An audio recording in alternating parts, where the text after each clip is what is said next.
Good morning, Kuhner country. Okay, my friends, they are still going through in the Senate, as I talk to you now, they're still going through the so-called voterama, voting on one amendment after another on Trump's historic, big, beautiful bill, his tax and spending package, which we shall see whether he has the votes to pass. It looks like he does, as I talked about yesterday, and nothing has really changed. Tom Tillis, that rhino senator from North Carolina, is a hard no. Rand Paul, Kentucky, libertarian, another hard no. However, Lisa Murkowski's been quiet. Susan Collins, quiet. Rick Scott, quiet. Ron Johnson, quiet. Now, Thune thinks and says he thinks he's got the votes. They can still lose one more. Remember, it's 53-47. That's the majority the Republicans have in the Senate. And so they can lose up to 3 votes, and then it's 50-50. And then J.D. Vance, the vice president, would come in and be the one who casts the deciding vote. So they can bleed one more vote. If it's 2 votes, it goes down. And so we shall see over the next, 6-8 hours. They are expected to finally vote on it today, sometime in the afternoon or later in the evening. That's what people now are projecting. Now, what is interesting is not just that the Democrats are all against the bill and are doing everything they can to wreck it, to sabotage it, to undermine it. And of course, you have these Republican Judases, as I mentioned, Tillis and Rand Paul, who have stabbed Trump in the back. But now Elon Musk, at the 11th hour, is doing everything in his human power to try to bring down the bill and scuttle it. And here's exactly what he said. According now to a post that he put up on X just yesterday, Elon said every single Republican senator who campaigned on bringing down the debt and deficits, who ends up voting for this bill, A, should be ashamed of himself or herself, but then said, and I will spend a fortune, if need be, to primary that person and have that individual defeated. So he is now vowing political retribution, in many ways a political jihad. But then he went even further. He then went on to say that we no longer live in a true democracy, where you have a 2-party system with real differences between Republicans and Democrats. According to Elon, he says this bill is proof, and the deficit and debt that continues to skyrocket and pile up is proof that we live, his words, in a one-party America, a uniparty America, in which there are no real fundamental differences between Republicans and Democrats, that they both, no matter what, when they get to power, spend, and rack up trillions and trillions onto the national debt. And so, according to Elon Musk, what we have is not just a uniparty, but what he calls the Porky Pig Party. And he says that this bill in particular is laden with pork, laden with outrageous spending, which he says negates everything that he and Doge tried to accomplish. And he is now urging every Republican, every independent, every Democrat to call up their member of Congress, whether it's in the Senate or if it does pass the Senate later today, it has to go through the House, to call every House member and to vote no on the bill, to torpedo the big, beautiful bill. And then he issued a final warning. If the big, beautiful bill passes the Senate and then passes the House and Trump signs it. And remember, there's a kind of a self-imposed deadline. It's not carved in stone, but they'd like to have it all done by Friday, July 4th, or at least July 4th weekend. That if the big, beautiful bill passes the Senate, the House, and signed by Trump, Elon says, I will go nuclear. I will trigger the nuclear option, the political option. He will form a third party. He will bankroll a third party. He will call it the America Party, a party that will seek to defeat both Democrats, Republicans, Donald Trump, and whoever the Democrats put up in 2028. So in other words, he says, like Samson, he is going to bring the temple down on both Republicans and Democrats for daring to vote for the big, beautiful bill and passing it. And according to him, the great crime in this bill is that he says it will add in total $4 to $5 trillion to the national debt, taking us from 36 trillion, 37 trillion to about 41 or 42 trillion. And according to Elon, this level of debt is unsustainable. The interest to finance the debt is unsustainable. And it is literally, according to Elon, literally putting the United States on the path to national bankruptcy. We are going to go broke, he says. It's only a matter of a couple of years. That's why he's going to go all in and form a third party. Now, with all of this being said, I want you to listen now to John Fetterman, because this is the kind of quality, the kind of top-notch senators that we have up on Capitol Hill who clearly are working for our best interests, okay? This is the kind of political talent that we have. Remember, the Senate is supposed to be the most deliberative body in the world. These are all supposed to be geniuses, statesmen, grand orators. These are, the greatest lawmakers that have ever lived. That's how the Senate brands itself. Listen now to Fetterman. They've been working at this for a couple nights in a row, doing all-nighter after all-nighter. Now they're working on all these amendments, and the voterama continues on Trump's mega bill, and they're tired. They've had to work for a few days. Listen now to Fetterman. Roll cut 1, Mike. Did you get any clues on the floor about what time the snuck rat? Oh my God! I just want to go home. I've missed our entire trip to the beach. My family's going to be back before we on that. So, and again, I'm going to vote no. There's no drama. The votes are going to go. In fact, the only interesting votes are going to be on the margin, whether that's Collins or Johnson and those. But all the Democrats, we all know how that's going to go. And I don't think it's really helpful to put people here till when some ungodly hour. And again, thank you, sir. Appreciate your time. So there you go. He missed his vacation with his family, that they had an entire trip, the whole trip to the beach. He missed it. My family's going to be back before I even get back. He says, so he's missed the whole vacation. My God, he says, how can this, I just want to go home. I don't want to be here. I don't want to do this. And I'm a no. The Democrats are a no. And now the question is, will Collins backstab Trump? Susan Collins, a rhino senator from Maine, or is Ron Johnson from Wisconsin going to backstab Trump? That's the only question now. And so I just want to go home. Now, am I the only one? This is your job, man. This is your job. It's your job. You can't do your job. And by the way, they're not even asking him to wear a freaking suit. He goes in there like a slob in his sweatpants and his gym shorts.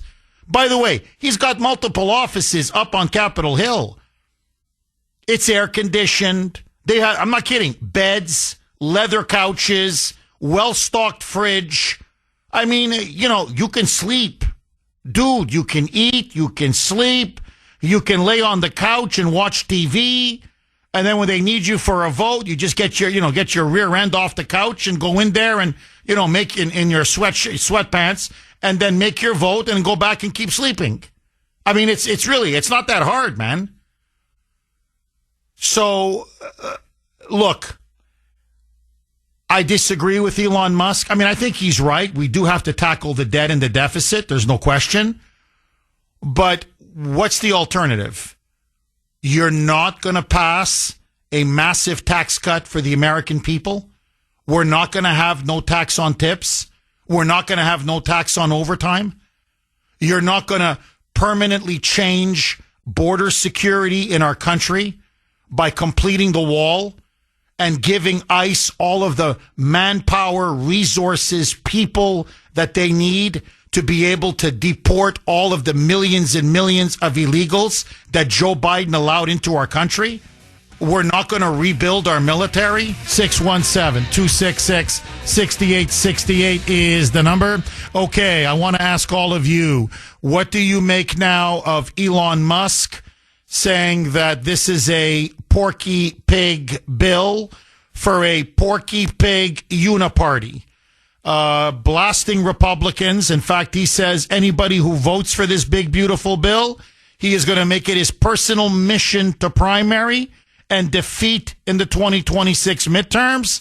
But he's now going even further, saying if this bill becomes law, if it gets through the Senate today and passes the House later this week, if it gets to President Trump's desk and he signs it, Elon will personally bankroll and put billions and billions and billions of dollars of his vast fortune into creating a third party, what he calls an America party, that will be both anti-Democrat and anti-Trump.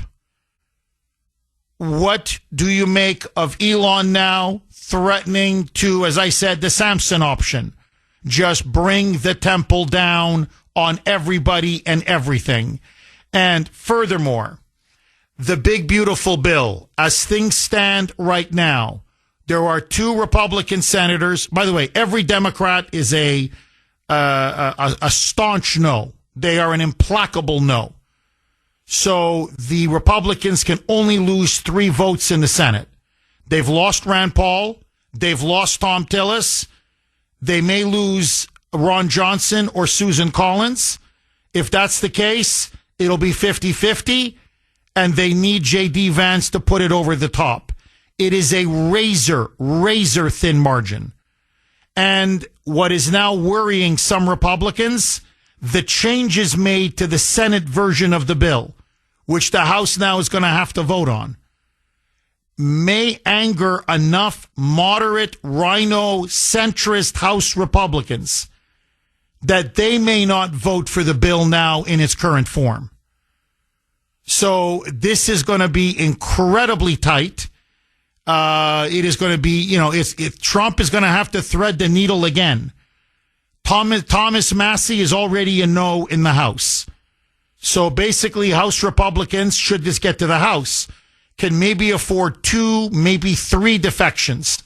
That's it. There is one rhino now. Watch out for him. His name is Don Bacon from Nebraska. He is a rabid anti-Trump rhino. In many ways, he's a Democrat masquerading as a Republican. He has now announced his retirement in the House.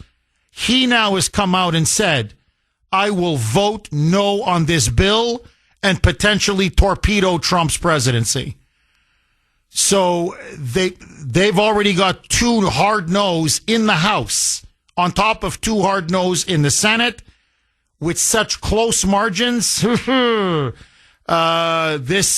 is going to take some really good maneuvering by John Thune, Speaker Mike Johnson, J.D. Vance, who's been quarterbacking all of this for President Trump, and President Trump himself.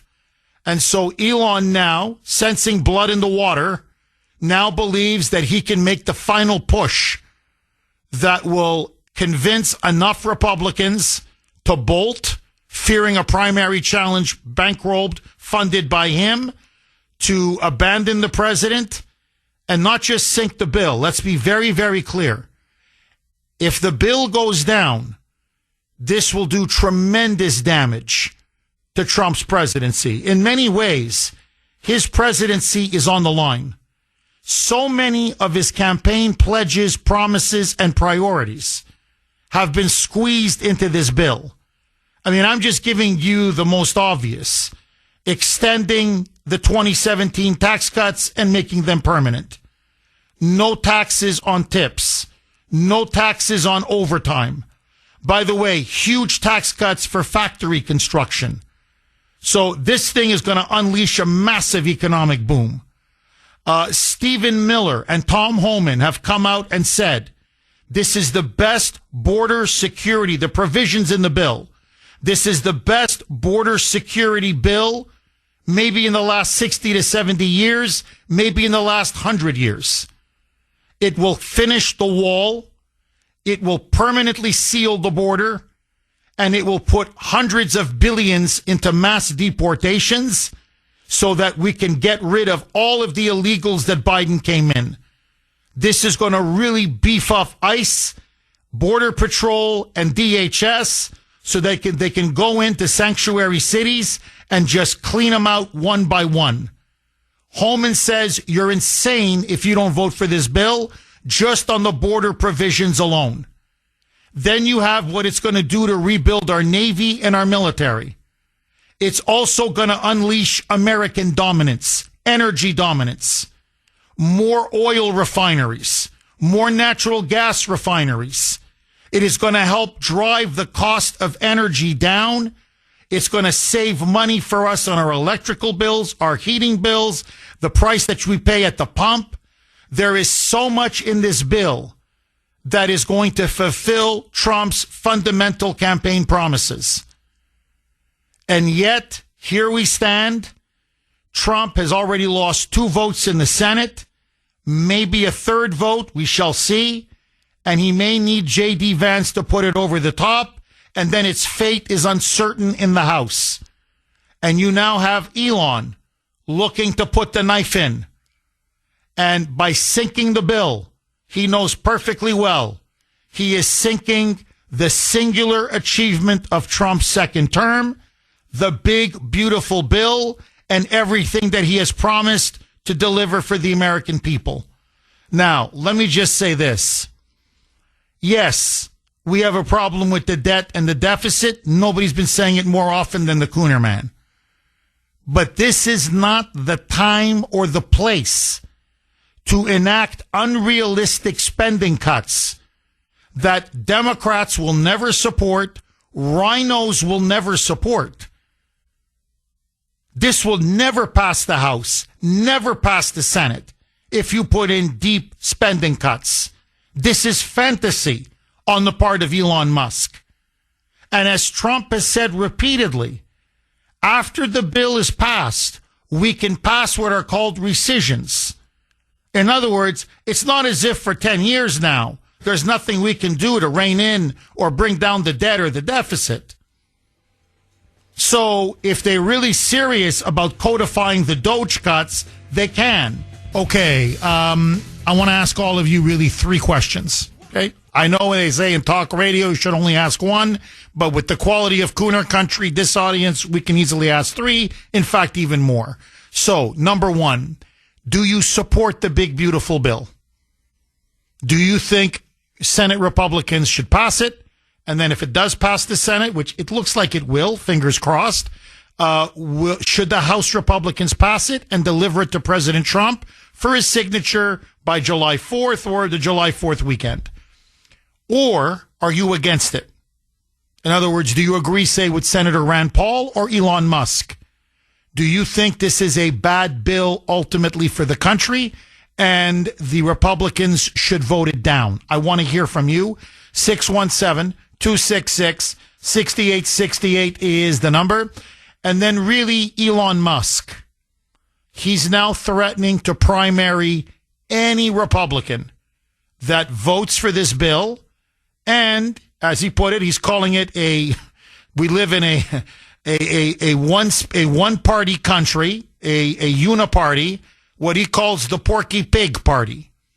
It's all pork It's all reckless spending, wasteful spending, full of fraud and abuse, massive deficits and debt. He says that it's going to rack up at least 4 or 5 trillion on the national credit card. And Elon says now this is so irresponsible. These are his words, that if this bill passes, he will start a third party. He's going to call it the America Party as an alternative to take down MAGA and to take down the Democrats. What say you? Is Elon right or is Elon wrong? 617-266-6868 is the number. Okay, very quickly. This is a White House video from moms, workers, middle-class people who are almost begging the Senate to pass the big, beautiful bill. They say they need relief, and they need relief now. Roll cut 5, Mike. My name is Dee Sova. I've been in the trucking industry for 34 years. My name's Donna Boyd. I'm from Bath, North Carolina. I'm a nurse practitioner. I've been a nurse for almost 20 years now. My name is Chris Cranford. I work at Depot Services. I'm Angelina. I'm a mom ambassador with Moms for America. My name is Teresa Thompson. I'm from Summit, New Jersey. I'm James Benson. I'm a third-generation auto worker, and I'm from Canton, Michigan. As nurses, we do pick up a lot of overtime, and I think that this will put a lot of hard-earned money back into American nurses' pockets. The no tax on overtime would be massive for the oil field in general. These tax credits were really a lifeline for our family a little while ago. The big beautiful bill right now touches us because I'm also a mom of a special needs son who's 32. Finally, we have promises by Donald J. Trump that have come through in the big, beautiful bill that is going to reinvigorate the middle class, the backbone of our country. When the economy is moving, we all win. I'm happy to be here to support the president and this administration, and I hope everybody else is too. Please pass the one big, beautiful bill. Pass it. I'm begging Republicans, don't commit political suicide and don't blow up Trump's presidency. But that's me. I want to hear from you. Dave, our Western PA constitutionalist correspondent. Thanks for holding and welcome, Dave. Good morning, Jeff. How you doing? Very good, Dave. How are you? Good, Jeff. I want to send a warning out to all these rhinos and people that are on the fence with this bill. You better vote for it or we're coming for you. If I need to around here in Pennsylvania, I'll reactivate the old Tea Party movement, buddy. Back when I was living in Boston, I was just shortly before I left and moved out here. I was one of the Tea Party leaders in Massachusetts, Jeff. But no, it's not about me. It's about we got to get this done, Jeff. Dave, what do you think about Musk? Musk is really intensifying his criticism of the bill. It's almost like a political mission now for him. He is determined to bring it down. He's threatening to primary anyone who votes for it. And now he's telling Trump and MAGA, you guys back this bill, I'm going third party. What do you make now of Musk saying, we'll create even a third party if we have to, but you can't vote for this bill? Is Musk going to do it? Is he going to break this bill? And do we need a third party, Mike? Dave, forgive me. Yeah, we could use a third party, Jeff, but not right now. In Trump is right. First of all, with Elon, he's a great man. He's done a lot of good things, but don't turn your back on President Trump again. Please don't. We need you. We need you on the team, Elon. Stay with the team and do the right thing. And Jeff, I'd like to add, if we don't pass this, this is going to cause an economic upheaval after July 4th. I mean, all those tax cuts that were implemented by Trump in the first term are going to be pushed aside. And then the Democrats are going to blame Trump for the bad economy, of course. You know, that's their game. That's the only wild card they got in their hand they're dealt. Dave, I think you hit the nail right on the head. I mean, that's another very powerful argument in favor of passing the bill. They don't pass the bill, you know, then I still have 6 months, right? The tax cuts don't expire until the end of this year. But you're right. It's going to be a $4 trillion tax increase. it is going to hammer the economy. It's going to hammer our wallets. All of our taxes are going to go up. And frankly, I need a tax increase like I need a hole in the head. But you're right. It's going to probably push the economy into a recession. And the Democrats are going to pin it right on Trump. And they're going to ride that into the midterms. So that's why I think a lot of these Republicans that are voting against the bill, they're committing political suicide for their party. This is suicide. You may disagree with me to the audience, but Dave, I think you're right. To me, vote for this bill and you're going to see the economy roar. But if this bill goes under, I'm with you, Dave. I think you're going to see a recession. I think you're going to see huge tax increases, and they're going to blame Trump and they're going to blame the Republicans. And you may see the Democrats now. You may be seeing a blue wave in the 2026 midterms. Dave, as always, dynamite stuff. Thank you very much for that call, Dave. 617-266-6868. Agree, disagree. Mark in New Hampshire. Thanks for holding, Mark, and welcome. Hey, good morning, buddy. Mark, how are you, my friend? Living the dream, buddy, every day. Mark, what do you make of this, Mark? Are you in favor of the bill? Should the Republicans pass it? Well, look, there is a lot of stuff in this bill that's awesome. You touched on, quite a few of them, In a way, I see Elon Musk's point. He was brought in to cut spending. Doge was brought in to do all this. They haven't really done much of anything as far as cutting spending. And I do love Washington speak when they say, oh, we're cutting spending. It's just what they're doing is not increasing it as much as they were going to increase it. So that's technically a cut, Jeff. but let that go, right?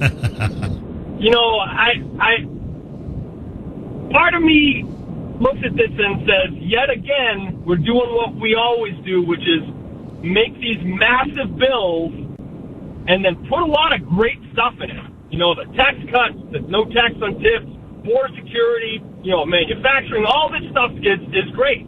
And then you put this garbage in over here so that when some people look at it and go, I can't vote for this stuff, they say, you're un-American. You want to increase taxes. It's like, no. Why can't we just have bills for those? Let's just have, whatever happens to let's do, 10 separate bills and vote on these things instead of one massive bill. But that's not how Washington works anymore. It's easier to create these gigantic bills and always have something in there that you don't want. There's always something there to point at and say, well, if you don't vote for this, then you hate puppies. It's like, how do you look at this and be 100% happy with it? I don't think anybody is. I think everybody looks at it and says, well, you're going to have to deal with it. Mark, can you please hang on? 617-266-6868 is the number. Trump on the brink. There's no question about it. He's on a razor's edge right now. If the Democrats can block him, along with Rhino Republicans, it will be a massive blow to his presidency. However, if they can put this bill over the top, both in the Senate and then in the House, it will be the capstone to his presidency and really set him up now for the next 3.5 years. 617-266-6868 is the number. Okay, let's go right back to Mark in New Hampshire. Mark, as usual, was making some very intelligent points, very perceptive points. There's a lot in this bill that is absolutely dynamite for the United States. It will bring back manufacturing. It will extend the tax cuts. No taxes on overtime, no taxes on tips, which is going to be phenomenal for working people in particular. It is the toughest border security provisions, maybe in 100 years. It will fund the entire mass deportation of all of Biden's illegals. It will rebuild our military. It will unleash oil and natural gas development here in the United States. That's why the price of gas is predicted to go down by at least over $1 per gallon over the next year, should this bill pass. So there is a lot there, believe me. But then there's the pork. And just to emphasize Mark's point, to get Lisa Murkowski from Alaska, a rhino, to buy in, they have given Alaska and given Murkowski, because she asked for him, 11 separate carve-outs that only benefit Alaska. And it's costing tens and tens of billions of dollars. And so this is how the sausage is made. It's not pleasant. It's really, I don't like it, to be honest. I really don't. But it's a big bill, and that's the problem with these big bills. As Mark said, it's loaded with a lot of garbage. Some excellent stuff, but garbage. Would you vote for the bill? Mark in New Hampshire, I got to ask you, buddy, if you were Senator Mark from New Hampshire, would you vote for this bill? Yes or no?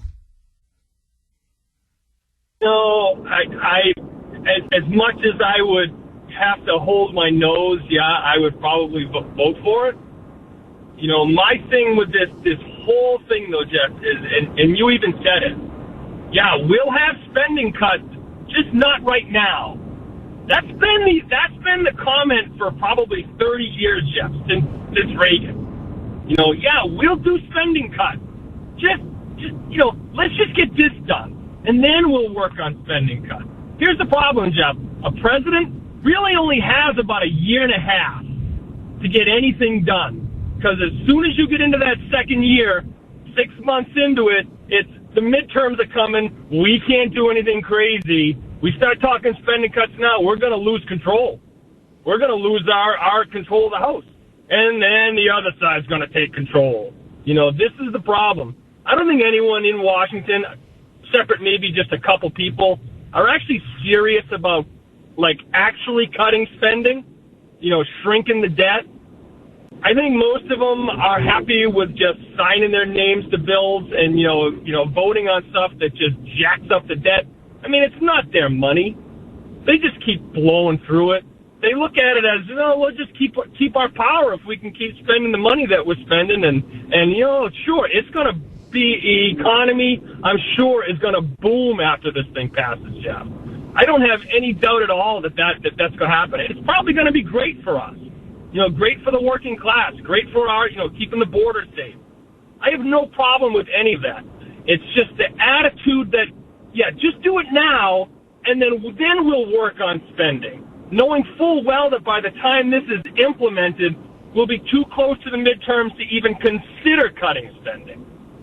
Mark, what do you make of Elon holding now the proverbial gun to the heads of, well, really to the Republican Party, but especially to all Republicans that vote for the bill, and in many ways to Trump as well, saying, you know, you signed this bill, or to the Republicans in the Senate or the House, you vote for this bill, and I'm gonna pour billions, not just to primary you, but we're gonna create a new political party, the America Party.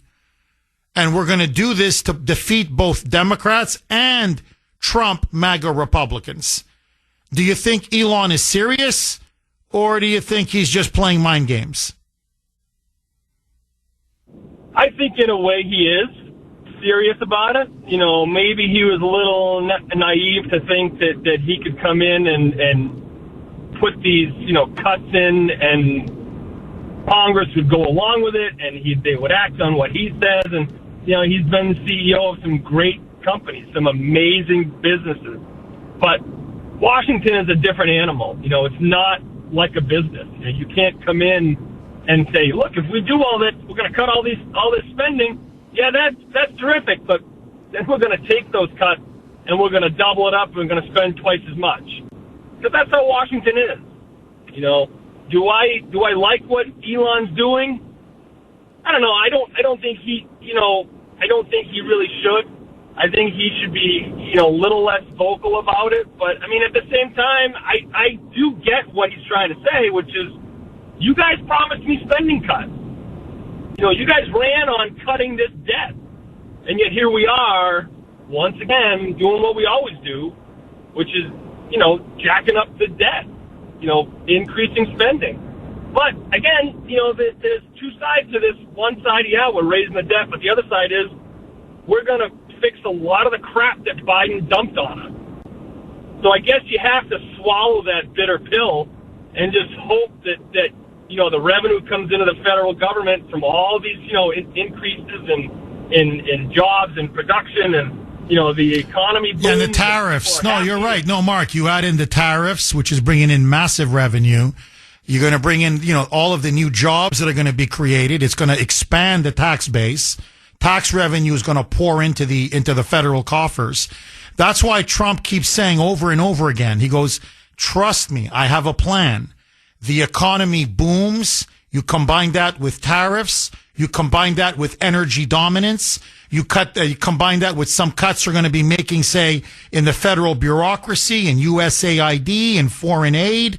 By the way, they're going to trim Medicaid. They've got work requirements now for Medicaid in this bill. I'd like them to be even tougher, to be honest. Under Clinton, you had to work 40 hours a week. In this bill, you only have to work 20 hours a week if you're an able-bodied person to qualify for Medicaid. I'd like it to be 40. But still, it's got work requirements. It's got some reform. So Trump is saying, look, trust me on this. This is not, one bill and then I'm done for 3.5 years. So Trump is saying, I will put us on a solid fiscal economic position, but the economy has to boom. We have to undo the damage of the Biden years. So, Mark, I always appreciate it when you call. So basically, Mark says he's a yes. If he was Senator Mark from New Hampshire, doesn't like the pork, would have to hold his nose for some of this. But overall, he says the good outweighs the bad. Do you agree? 617-266-6868. Oh my God, do my eyes deceive me? Lazarus has risen from the dead. He's back. We haven't heard from him in a while. Bill in Sudbury. Bill, we missed you. It's been a while, my friend. Good morning, Jeff. How are you, Bill? Just fine. I hope you have a nice 4th. But here's the thing, Jeff. If he changes his mind next week and vetoes it because it's too laden with pork, you will call that three-dimensional chess. So you don't really care what's in the bill. All you want is the win. All he wants is to come out and say, I won. I got what I wanted. But if he changes his mind and says and vetoes it, like he did with the wall in his first term, you'll say, oh, that's brilliant. Well, Bill, I don't really know what you're talking about. He desperately wants this bill. It's his bill. He's the one that wanted a one big, beautiful bill. He has been quarterbacking this along with J.D. Vance for 6 months now. He is arm-twisting Republicans to vote for the bill. He, in fact, knocked out Tom Tillis, the senator from North Carolina. When Tillis came out and said he was a hard no, Trump was so upset. He said, we're going to get a primary challenger, and Tillis was forced to retire. He's going to serve out his term, but that's it. He's not running for re-election. So he's not vetoing this bill. No way in hell is he going to veto this bill. And look, I'll even go further. I'll go on the record. This will never happen. Trump will sign that bill, okay, as surely as the sun will rise tomorrow. But if by some miracle Trump vetoes the bill, I'm going to blast him. And I'll tell you why I'm going to blast him. I'm going to say, you just committed political hiri-kiri. You asked for the bill. It's got everything you wanted in the bill. And you're going to destroy your own presidency? He vetoes this bill. His presidency is dead in the water. In fact, that's the argument he's making to everybody who will listen to him. So, Bill, A, he's never going to veto the bill. That's a fantasy. And B, if this bill goes down, I don't care if the Senate votes against it or the House votes against it or Trump himself vetoes it, which I'm telling you he never will. Then Trump's presidency is in big trouble. So, no, the big, beautiful bill, if the big, beautiful bill collapses, Trump's presidency collapses. You have me on the record, Bill. So, I think if he came out next week and said it's too laden with pork, the Senate and the House has just completely destroyed it. It doesn't resemble anything that I want, and I'm going to veto it. You would say that was brilliant, and that was three-dimensional. Yeah, I know, but Bill, you see, now you're being ad hominem. That's no, what I'm just... No, because it's not. I've just said to you what I'm going to say. There's no way you can turn down a bill with these kinds of historic tax cuts that is going to lead to one of the greatest economic expansions in American history. Do you know what no taxes on tips will mean for working class people? No tax on overtime? Extending these tax cuts? Do you know what permanently securing the border and deporting millions and millions and millions of illegal aliens will mean for our country? How this is going to increase wages for ordinary Americans and take away the pressure of all these illegals being on welfare and sucking up our public resources and our social services? How it's going to lead to the reduction in crime? I mean, I could go on and on. The energy provisions alone. Remember, it was your guy that let in all these millions and flooded our country with this invasion. It was your guy that gave us historic inflation. It was your guy that crippled the economy. It was your guy that waged war on oil and natural gas. Those are facts. So we're going to have gas at $2 a gallon. We're going to see our electricity, our energy bills go down, probably by 50%. And Trump is going to veto all that? He'd be insane. He'd be insane. So, again, you're just trying to make ad hominem attacks that I'm a blind follower of Trump, which is a lie. That Trump's support is a cult, which is a lie. Everything Biden did, you blessed. You never criticized Biden once. Even the stuff that was so obvious, like the collapse in Afghanistan, the debacle in Afghanistan, which now every Democrat says was not just a disaster for America, but a political disaster for Biden that he never recovered from. And you still support it to this day. So, Bill, you're trying to claim an argument about me that's false. I mean, I don't know what else to tell you. Final word to you, Bill. Revenge for Biden, or is it about the future of America? Because when you're questioned, you go right to, you just hate me, or something in the past that somebody did wrong, so that justifies what you're doing now.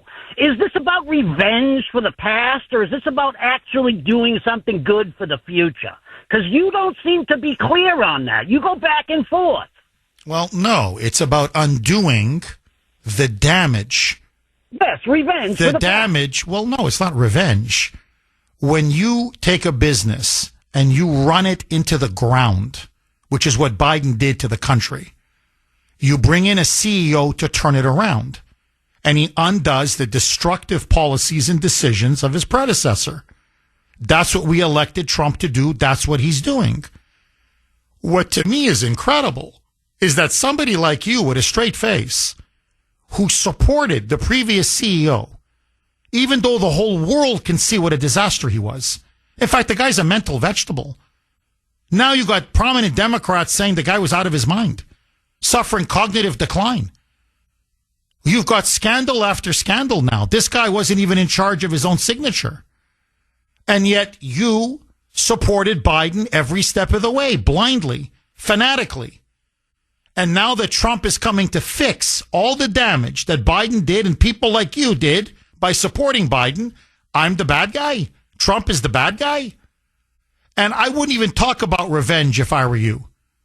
What did you guys do to Trump? You tried to bankrupt him. You tried to take him off the ballot. You guys raided his home with shoot to kill orders. You guys tried to imprison him. You guys tried to assassinate him twice. And we're the ones bent on revenge? Bill, have a nice 4th of July. Bruce on the Cape. Thanks for holding, Bruce, and welcome.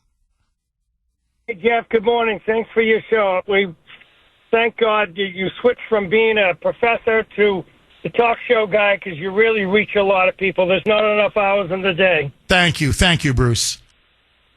But I just wanted to follow up on, I think that it was Mark in New Hampshire. He touched on a lot of things. He's a regular guy talking in regular terms, and I very much agree to, as far as the politicians, they're so selfish. It's amazing because in order to propel ourselves to go forward, you need to do something. It's not perfect. The amendments in any business, there's adjustments and this and that. You have to make a commitment and go forward, and then you can change things, as you've been saying. Then you can, revisit the pork and the ugliness in the bills. But the politicians, I'm just so disappointed in the modern day selfishness that they're like, oh no, and it's like they don't struggle with their gas and food costs. I'm a blue collar guy my whole life, and life's been good, and it's getting worse, and it's getting worse. I live in Massachusetts, obviously. I mean, I make over $100,000 a year. I can't buy a house. And I've had some houses in the past, but it's just amazing how everything gets stopped by the bigwigs, and we're going on spring vacation and summer vacation and this and that and the other thing. Work Saturdays, work nonstop, and if something needs to be adjusted in these bills, if you can do it now, great. But we need forward motion. Trump's been doing an unbelievable job. He stopped, World War III recently. Oh, that's right. And it's just amazing how everything gets stopped for political purposes. It's not truly for the good of the country. Well, look, Bruce, I really hope, I want Mike and Sandy to hear this specifically.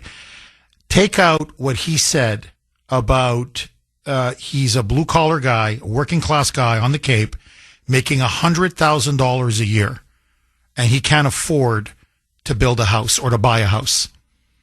And he's got a tough time making payments on gas and groceries. And I want to, let's do that, turn that into a promo. Because that's exactly the plight of most working and middle-class Americans. $100,000 a year is a very good salary. I'm telling you, it's a very good salary. And that should be enough. It really should. To have a home, to pay for your groceries, to pay for gas, and honestly, to have a nice vacation. But this is how badly now they have fleeced, frankly, screwed the middle and working class. And that's exactly what Trump is saying. Let's get the middle and working class back on their feet. Let's put more money in their pocket. Let's let them keep more of their own money. Don't tax them if they work harder and put that extra effort in. If they're going to work overtime, don't tax it. If they're making good money on tips, don't tax it. Give them a good paying manufacturing job. Bring these jobs back to America. So at least their income is higher and they have more money they can keep for themselves and their family. Now, Bruce, look, this to me is the key issue right now. And this is why I think Elon, with all due respect, and I agree with him on the debt and the deficit, but I think Elon is being very irresponsible. Because the choice now is not between, say, Elon and Trump.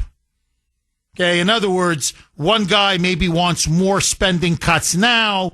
Trump is saying, let's do the economy first and then focus on the cuts. The choice now is between Trump, MAGA, and Zoran Mamdani. He is now the face of the Democratic Party. He is the voice of the Democratic Party. This is the man. He's not just a Democrat candidate for mayor. They love him. He is now their celebrity. He is their political superstar.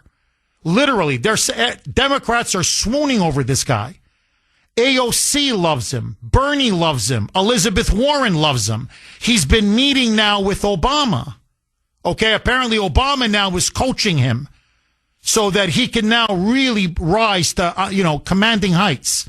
He's got the support not only of the Obamas, he's got the support of Chuck Schumer. He's got the support of Pelosi. He's got the support of both Bill and Hillary Clinton.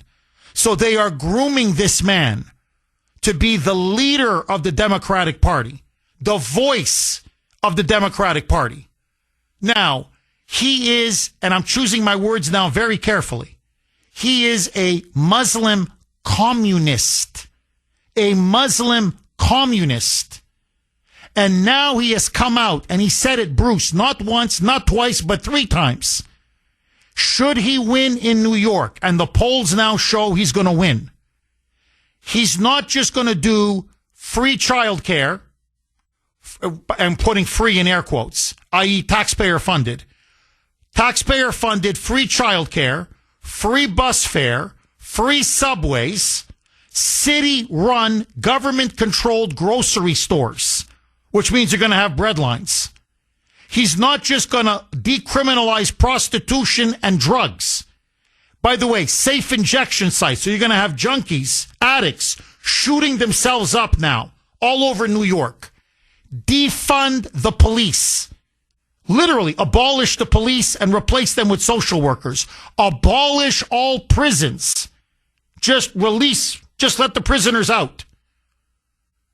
He says he's going to, quote, tax the white neighborhoods. His words. In other words, I'm going to go to areas where there's more white people than, say, minorities, and I'm going to hammer white people with massive tax increases. He's going after white working middle class people. And then, and I want to play the cut on the other side because everybody has to hear this.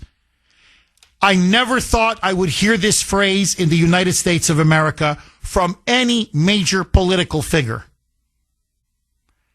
He then says, we have to have a plan that when we come to power, quote, we will seize the means of production. Communism. That's literally out of the words, out of the mouth of Karl Marx. It's straight out of the Communist Manifesto. Seize the means of production. Okay, so just so that you know, anything that's happening that's breaking, you don't have to go anywhere else. We have you covered, I promise. J.D. Vance now has entered Capitol Hill, the Capitol building. He is apparently now poised, if they need him, to be the decisive tie-breaking vote. So we'll see. Tom Tillis, as I said, is a hard no. Rand Paul is a hard no. That gives them 51 votes. That's still enough to pass. They can lose one more. And that'll be 50-50. And then Vance will have to be the tie-breaking vote. If they lose 2, it's over. The bill goes down. President Trump now has issued another statement on Truth Social. He's now calling Republican senators, those that are on the fence, saying if the big, beautiful bill goes down, there will be a 68% tax increase. A $4 trillion tax increase, which he says will hammer the working class, hammer middle-class Americans, and send the economy into a tailspin, most likely a recession. So Trump is telling Republicans this is economic suicide for you not to be voting for this bill. 617-266-6868. Okay, just very, very quickly, because this is extremely important. Zohran Mamdani. Now, remember, he is a natural, like myself, he is a naturalized American citizen. He was born in Uganda. He came to this country at 7 years of age. He was only naturalized 7 years ago, 2018. Now, very quickly, because his background now, it explains everything. He is what you call a red diaper baby. Okay, red as in communist red. His mother is a world-famous film director and producer who has made, I kid you not, tens of millions of dollars. Filthy rich. Bollywood, not Hollywood, but Bollywood from India. She's an Indian Muslim. In fact, some of her films have been Academy Award nominated. So he was always born in the lap of luxury. He went to the finest private schools in the world. His father is a professor at Columbia University. In fact, the chair.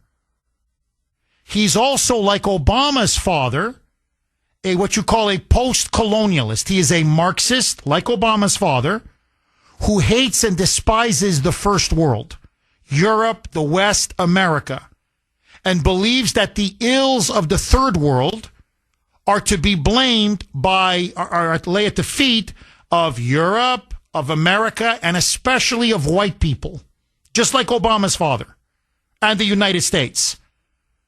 And so he indoctrinated and brainwashed his son to despise America, to embrace communism and Marxism, and in particular, he really has an animus against, like Obama, against white people. He's a racist. Mamdani's father is a racist, and Mamdani himself, Zoran Mamdani, is a racist. And so now he's come out of the closet. Forget the fact that he's a Jew hater. He's an avowed Jew hater and a vicious anti-Semite. He is pro-Hamas. He is a Shia Muslim with very deep attachments to the regime in Tehran and the Ayatollahs. He is now saying, I become mayor. I am not just, by the way, he says there will be no billionaires left in New York City. Wall Street, he will cripple Wall Street. He will tax them to oblivion and then redistribute all of their wealth. He says he's going after white neighborhoods. White neighborhoods, or predominantly white neighborhoods. He is going to go in there and raise their taxes till they scream. Listen now to Mamdani. This was on NBC. And he's asked, saying, you're really determined to keep New York a sanctuary city. And he has now said that if he wins, he is going to, quote, fight ICE like hell to make sure they don't deport a single criminal illegal alien. Roll cut 16, Mike. Are you committed to keeping New York as a sanctuary city? Absolutely, because ultimately we've seen that this is a policy that has kept New Yorkers safe for decades. It's a policy that had previously been defended by Democrats and Republicans alike until the fear-mongering of this current mayor.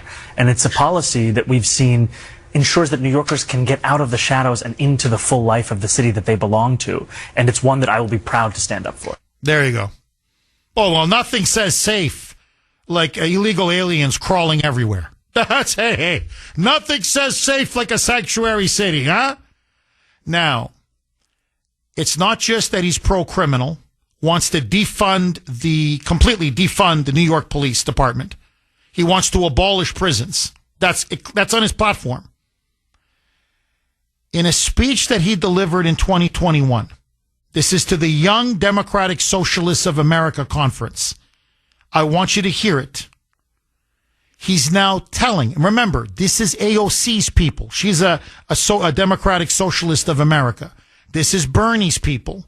This is Rashida Tlaib, Ilhan Omar, Ayanna Pressley, Elizabeth Warren, Markey. This is Pritzker in Illinois. This is the crazy mayor of Chicago. Okay, they all belong to this. This is their group. I want you to listen now to what he says. Roll cut 16A, Mike. We have to continue to elect more socialists, and we have to ensure that we are unapologetic about our socialism. There are also other issues that we firmly believe in, whether it's BDS, right, or whether it's the end goal of ceasing the means of production, where we do not have the same level of support at this very moment. And what I want to say is that it is critical that in the way that we organize, in the way that we set up our work and our priorities, that we do not leave any one issue for the other, that we do not meet a moment and only look at what people are ready for, but that we are doing both of these things in tandem. Seize the means of production. That's communism. That phrase is literally straight out of Karl Marx, and that's straight out of the Communist Manifesto. That's what they did in the Soviet Union. That's what they did in China. That's what they did in Castro's Cuba. That's what they did under Chavez and now Maduro in Venezuela. That's literally what they've done. Everywhere this has been tried, it has led to mass poverty, mass misery, literally mass murder. We have to continue to elect more socialists, and we have to ensure that we are unapologetic about our socialism. There are also other issues that we firmly believe in, whether it's BDS, right, or whether it's the end goal of ceasing the means of production. Ay, ay, ay. Ay, ay, ay. 7:33 on the great WRKO. Jeff Kuhner, Boston's bulldozer. I'm not just cleaning up the liberal bull. Now I'm cleaning up the communist bull. So that's, of course, Zoran Mamdani at a conference just a couple years ago in front of the young Democratic Socialists of America. Now, final quick point, because the lines are jammed, and I want to go back to the blazing phone lines. 617-266-6868. He is now rising politically. As I said before, he's now got the full backing of the Obamas. They're grooming him. The Clintons, they're grooming him. Schumer now supports him. AOC adores him. Bernie says he's the future. He is now becoming literally the voice, the face, the spokesman for the new Democratic Party, which is, as you can tell, a communist party. When you start talking about seizing the means of production, you're talking now about a full Marxist communist revolution. The cat is now out of the bag. And if the big, beautiful bill doesn't pass, and Trump is right, you're going to see a massive 68% tax increase, $4 trillion tax increase. This is going to, forget hammering me and you and people who pay taxes and work for a living, because our taxes are going to go up. It is going to hammer the economy. Hammer the economy. And it may even tip the economy into a recession. And that's when people like these demagogues, socialist communist demagogues, like Mamdani, are going to feast. The AOCs, the Bernie Sanders, they're going to offer socialism and communism and Marxism as an easy, simple solution to people's problems. Because Mamdani, and on this, Mayor Adams of New York is right. He's a snake oil salesman. Mamdani is he's selling you socialist, communist poison. That's what he's now selling you. And people like him thrive when the economy is on its back, when people are suffering, when people are out of work, when people are unemployed, when you start to see real bad economic conditions. So on top of everything else, to prevent the rise of the radical far left, Trump's got to get this bill passed. The economy will really boom. We will undo much of the damage and destruction of the Biden presidency.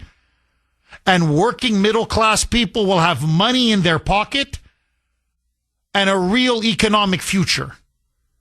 So to me, there are many reasons why you should vote for the big, beautiful bill.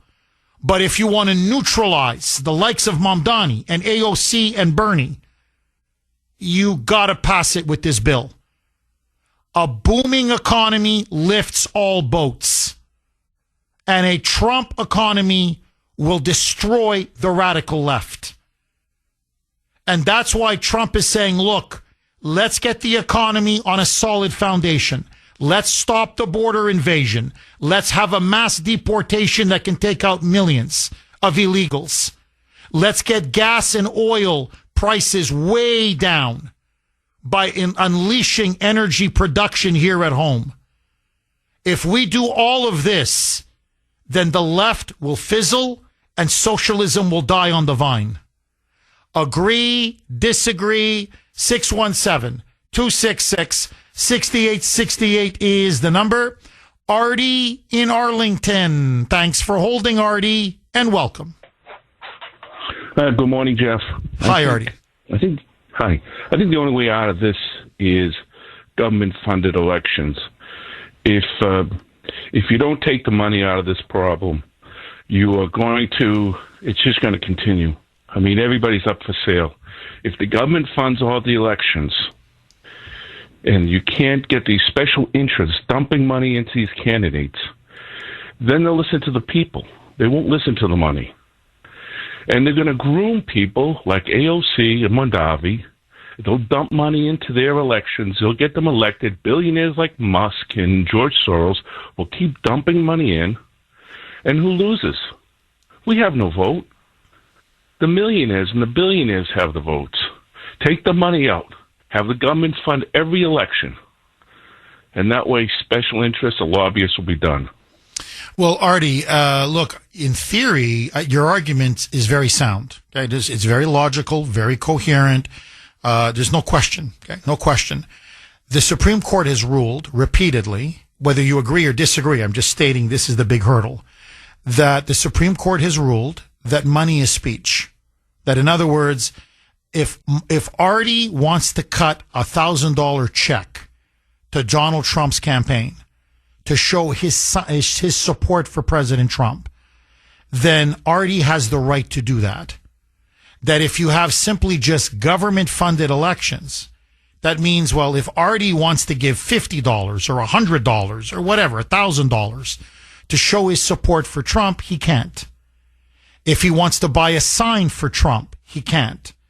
If he wants to go out and, a campaign on behalf of Trump by putting up literature or something out of his own pocket, out of your own pocket, that you can't. So the argument is that spending on campaigns, contributing to a campaign is a form of speech. It's a way people show support for the candidate that they like. What do you say to that argument, Artie? Well, the problem is these organizations use these loopholes. They create these PACs, and they dump money into these PACs, and they work around the law.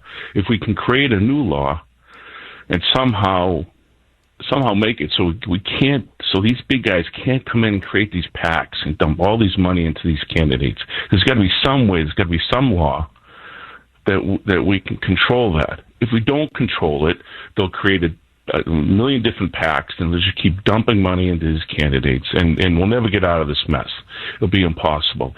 And it's like what Trump did his first term. I don't know if you remember this. He mentioned, once you come out of politics, you can't be a lobbyist for 5 or 6 years. He had mentioned something like that, and that didn't go over well with these politicians.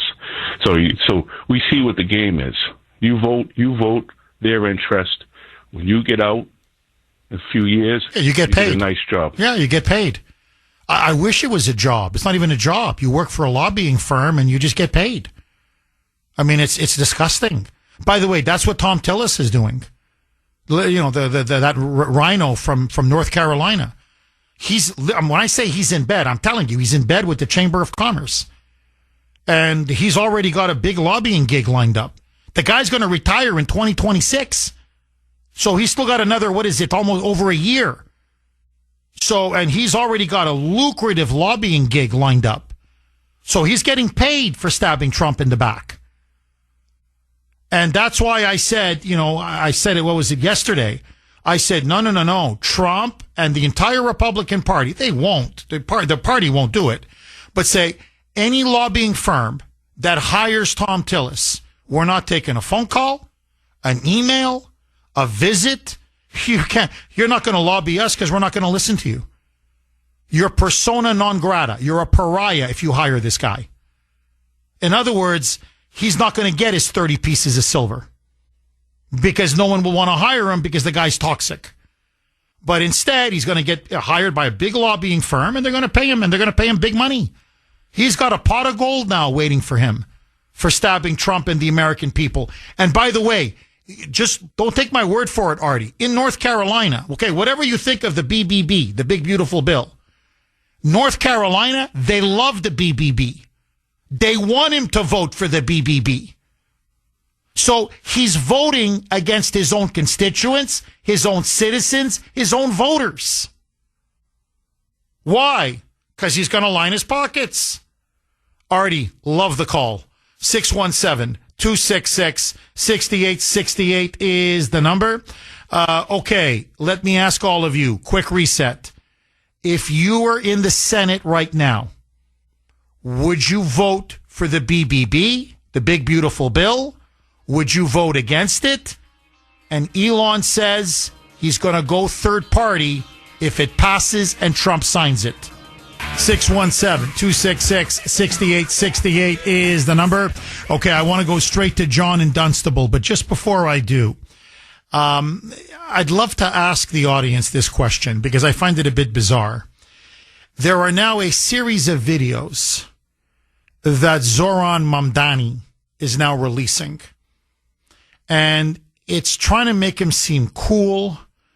He's into this third world chic, which is really, it plays well. It plays very well with the hard progressive left, with people in their 20s and early 30s, especially young liberals, young so-called socialists and progressives. They love it. The more third world you act, and I swear, I'm not kidding, the more pro-Palestinian you act.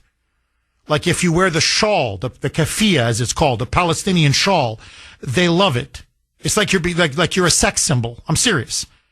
So Mamdani is now doing a series of videos. Listen to this. Where now he's claiming, now remember, he was born in Uganda. And I didn't know this, but apparently he spent 2 years in South Africa when he was 5 years old. So at the age 5 and age 6, by the way, at a very elite Anglican Christian private school. One of the most toniest, most expensive in South Africa. But he's releasing this video that one of the reasons why he wears the keffiyeh so often. And remember, Mamdani calls himself a South Asian Muslim. This keeps going on. He's a South Asian Muslim, i.e. that his mother's from India, and he's, of course, a Shia Muslim. But that growing up in South Africa, this is what he said, in post-apartheid South Africa, wearing the keffiyeh is just a very natural thing to do because you just relate with the oppressed and you oppose the oppressor. And the way you oppose the oppressor, apparently in post-apartheid South Africa, is you wear the Palestinian shawl, the keffiyeh.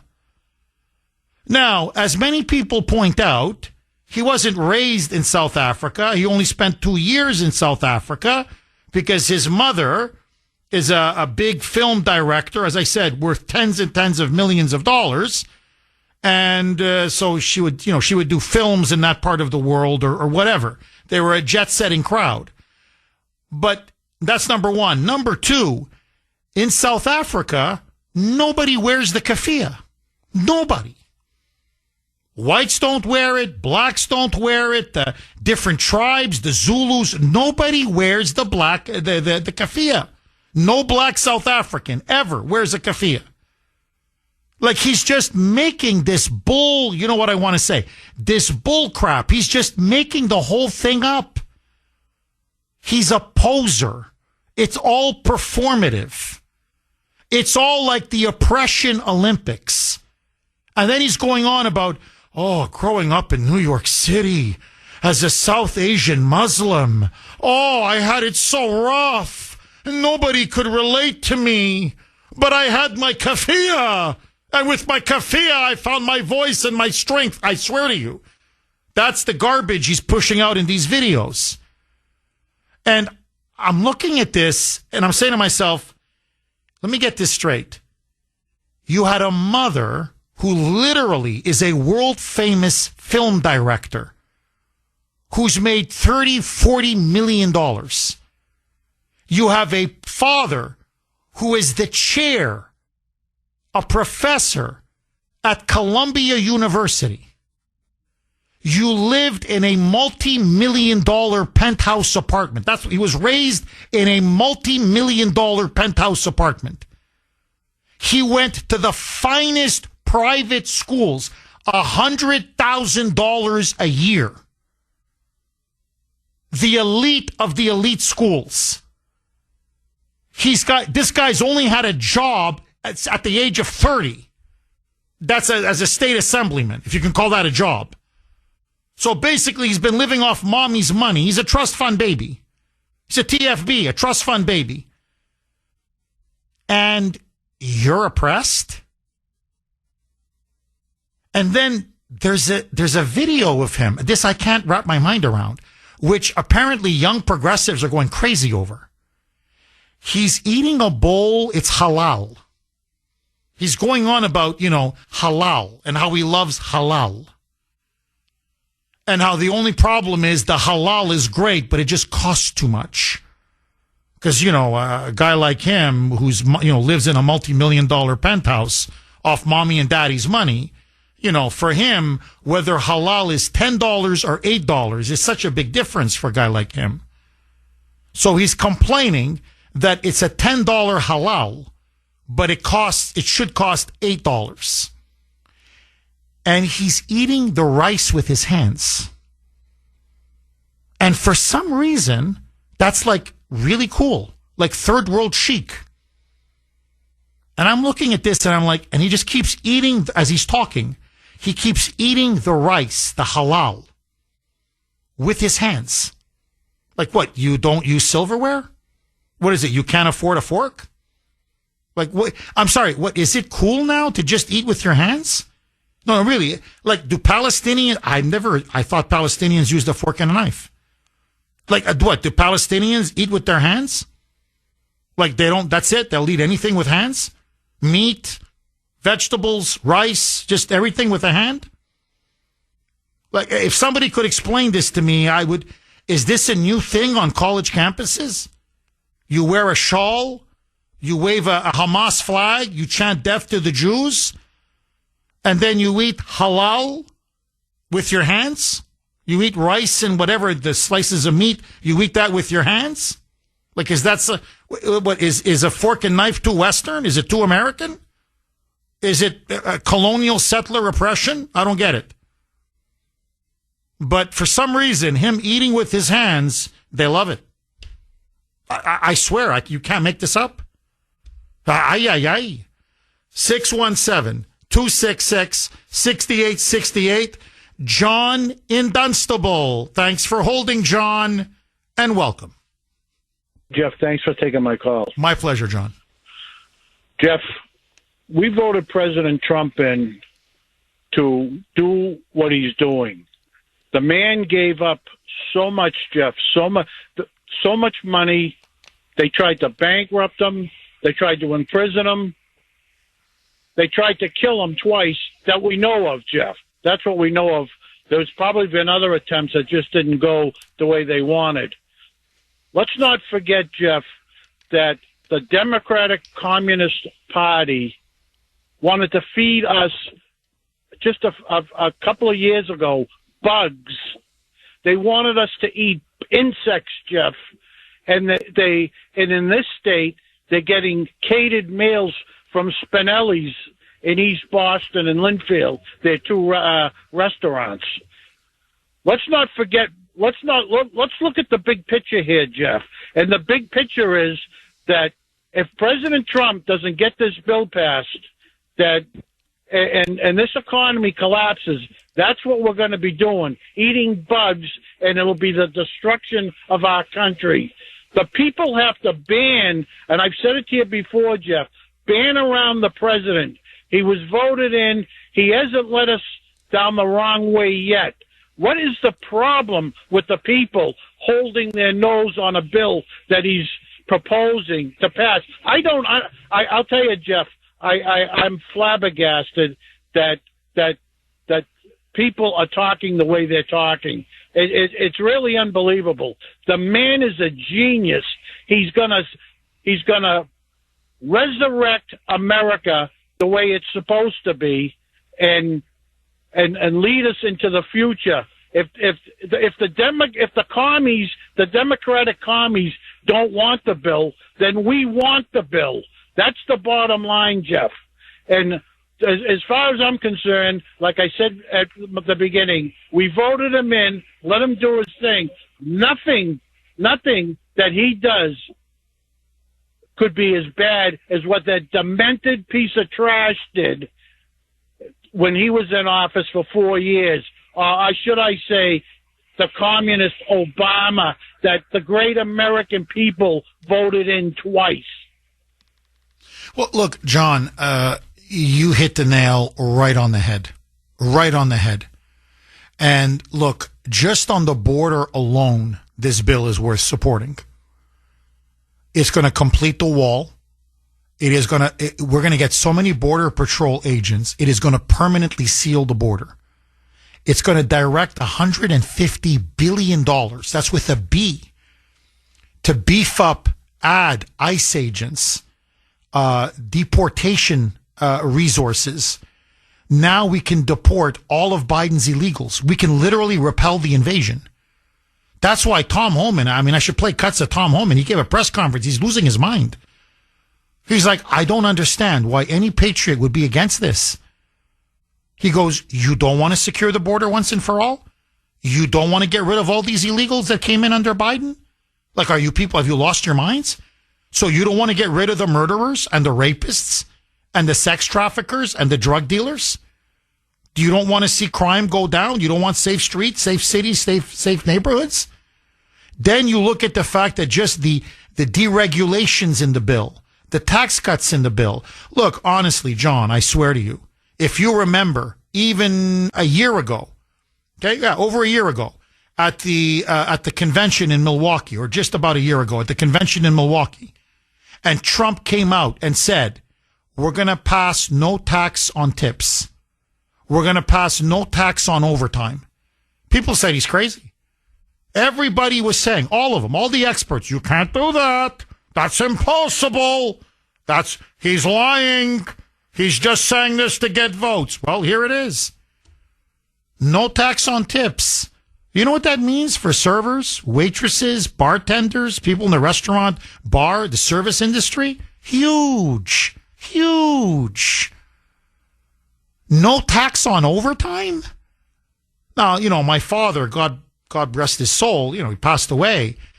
Do you know how much overtime my dad worked? He was in Canada. I get it. He wasn't in the United States. But my point is, do you know how much overtime my old man did? My God, he broke his back. He broke his back for 40 years. All he did was overtime. All this guy did. Come home at 7, 8 at night, work Saturdays, sometimes Sundays. When he would do trips for his company, he worked the whole week, wouldn't even take one day off. And then it would break his heart because he's making time and a half, even double time because he's working on a Sunday. And then he couldn't believe how much the government took out of his paycheck. It broke his heart. He goes, sure, I'm happy to pay taxes, but this is robbery. You're fleecing me. So here's a president who comes along and says, no more taxes. You work overtime, every penny you make, you keep. And you're going to vote against this? It is going to unleash an economic boom. And it's not just going to be a soaring economy, which is great, but wages for working middle class people are going to go through the roof. You're going to have more money in your pocket, a lot more money, so you can afford to pay your bills and gas and groceries. And yes, maybe even treat yourself and your family to a vacation. And then you combine that, and I don't want to go on here, John, because you're spot on. He's going to unleash refining, drilling. It's all in the bill. Oil and natural gas production, it's going to be drill, baby, drill. Gas is going to go down to $2 a gallon. It's not just that you're going to be paying a hell of a lot less at the pump. Your electricity bill, down. Your energy bill, down. This is why Trump is looking around like, you guys want me to do everything in one bill. I can't fix the deficit overnight. I can't fix the national debt overnight. Now, let me get the economy moving again. Let me drive down inflation. Let me put the working and middle class back on their feet. They're flat on their back. Let me put them back on their feet. And then, when the economy, by the way, he's brought in trillions of dollars in investment. He says we're ready now for the biggest takeoff maybe in human history. We'll take care of the debt. He goes, have I ever broken a promise to you? He keeps saying this. I've never broken a promise to you. We're going to get the debt and the deficit under control. But guys, first things first, don't put the cart before the horse.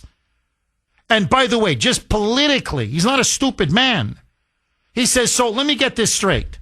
I've got a 3-vote majority in the Senate, and I'm dealing with people like Rand Paul and Tom Tillis and Susan Collins and Lisa Murkowski, okay, just to name a few. You think we're going to cut spending?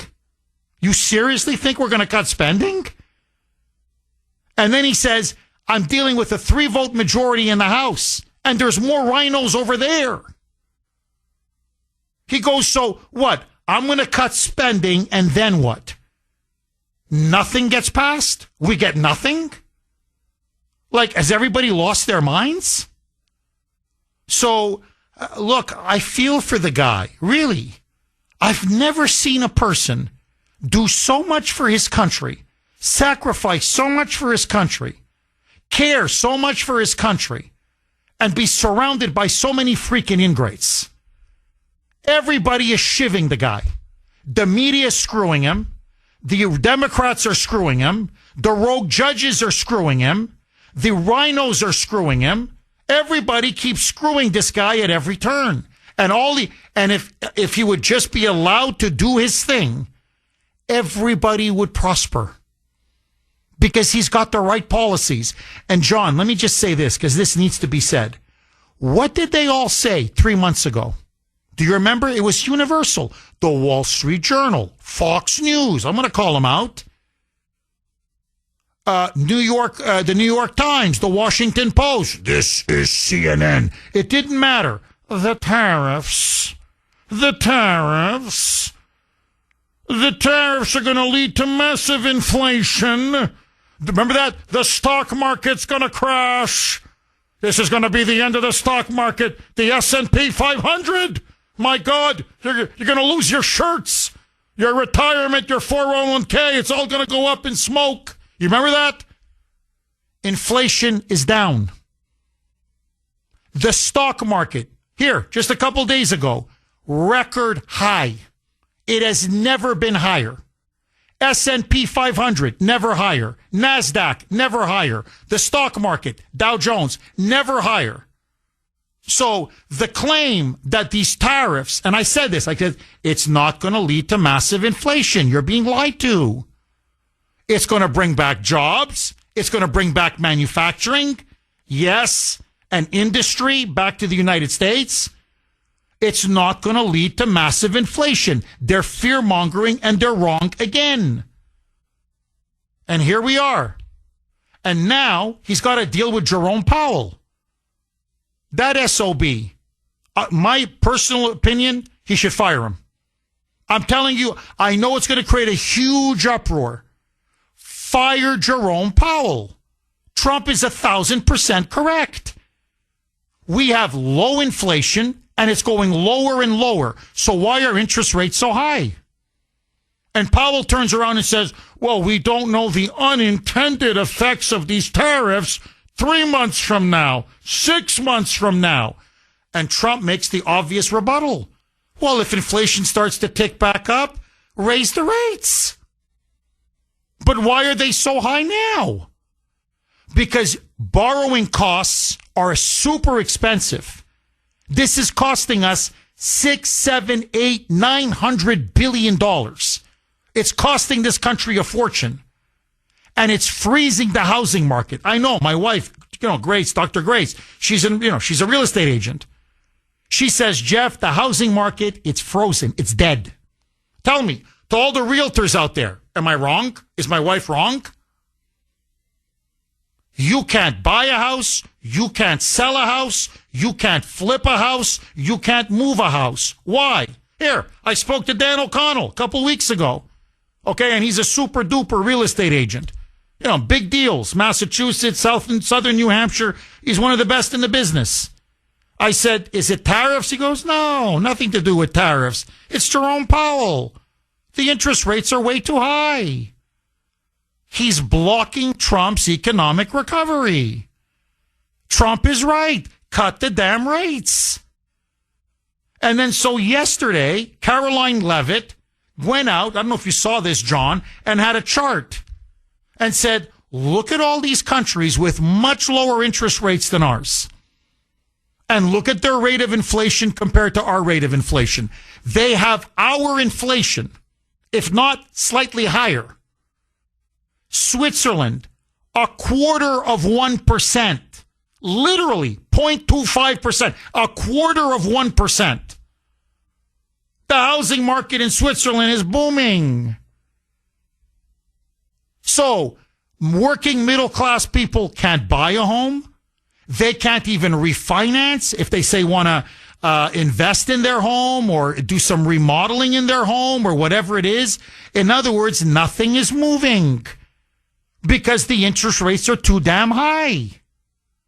So this is what I mean. He is being blocked and obstructed and attacked at every turn. Lower interest rates, the economy booms. Lower taxes, the economy booms. Drill, baby, drill, the economy booms. You put in tariffs, the American manufacturing, the economy booms. Trump's got a plan, and it's a winning plan. Let the winning plan, it's like a coach. Okay, it's like Bill Belichick in his prime with Brady. Just let Belichick be Belichick, baby. You're going to win Super Bowl after Super Bowl after Super Bowl. Trump knows what he's doing. Let him do it. John, final word to you. Jeff, the Republican senators and the House, they don't care, Jeff, because they're making their millions of dollars. I mean, you said it just the other day with Pelosi's husband, what he's made. You know, it's money that people like us will never have, Jeff, and they don't care. They're all crooked, and that they should be flushed out, and they should be arrested, Jeff, for what they're doing. And President Trump is the man to straighten this country out. Everybody has to remember that. That's why we voted the guy in. Let him do his thing, and we'll be fine. Oh, John, that's the only thing I disagree with you. We're going to be more than fine. I mean, you're right, but I know what you mean. It's a figure of speech, but no, I mean, happy days will be, happy days are here again. We are going to boom. Everybody's going to boom, and especially the working middle class. John, thank you very much for that call. 617-266-6868. I'm not going to do it right away. I want to take more calls, I promise. But you want to talk about a betrayal from another rhino senator? And, John was just talking about this, how they're doing so well personally because they're stealing so much money that they have no connection to the needs and the problems and the interests and the struggles of ordinary working class people. 617-266-6868 is the number. Okay, let me ask you. It is the Kuhner Country poll question of the day, sponsored by Mario's. Mario's Quality Roofing, Siding, and Windows. And really what it's about is the clash of visions. You've got Zoran Mamdani, AOC, Bernie Sanders on one side, who now, as I've exposed in this show, Mamdani in particular, is pushing communism. All out, pure communism. And of course, you've got Donald Trump. America first capitalism, America first conservatism. And so my question to you, essentially, which vision over the next 10 years do you think is going to win out? In 10 years, will the United States be capitalist or communist? So in 10 years, essentially, who's going to win out? Will the United States be capitalist or communist? A, capitalist. B, communist. You can vote on our webpage, wrko.com/Kuhner, wrko.com/Kuhner, KUHN as in national ER. You can also vote via X, and I'm very active on X. I was again last night. My handle there, all one word, at the Kuhner Report, KUHN as in national ER. Let me just say this. If the big, beautiful bill passes, we will definitely be a capitalist country in 10 years. Because the incredible success, the fruits, the results of this bill will speak for themselves. But if the bill goes under, and God forbid, it sparks a recession, or we get led into an economic downturn, who knows? Who knows? Stephen in Newton. Thanks for holding, Stephen, and welcome. Hi, Jeff. Good morning. Good morning, Stephen. What's on your mind? Go ahead. Okay, so you touched on some points I was thinking about. You notice how people said Trump was never going to win the election. Then he wins. The stock market goes down, recession, and now we're all-time record highs. He's never going to make a peace deal. Then he makes peace deals. And it's the same old stuff. It's the same old things with Democrats and a lot of the rhinos. And exactly, you're exactly right. Let him do his job and see what comes out of it. Because it seems like whenever he does something, they vilify him for it, and then everything is wrong. So it just doesn't make sense. They're not cases. Well, Stephen, it's like this. Look, you're dead on. Look, it's like you hiring somebody to do a job for you. Okay? So, well, if you keep blocking him and obstructing him and undermining him, you're not letting him do the job. Now, at the very least, let him or her do the job and then decide whether it was a success or failure. We hired Donald Trump to essentially be the CEO of America.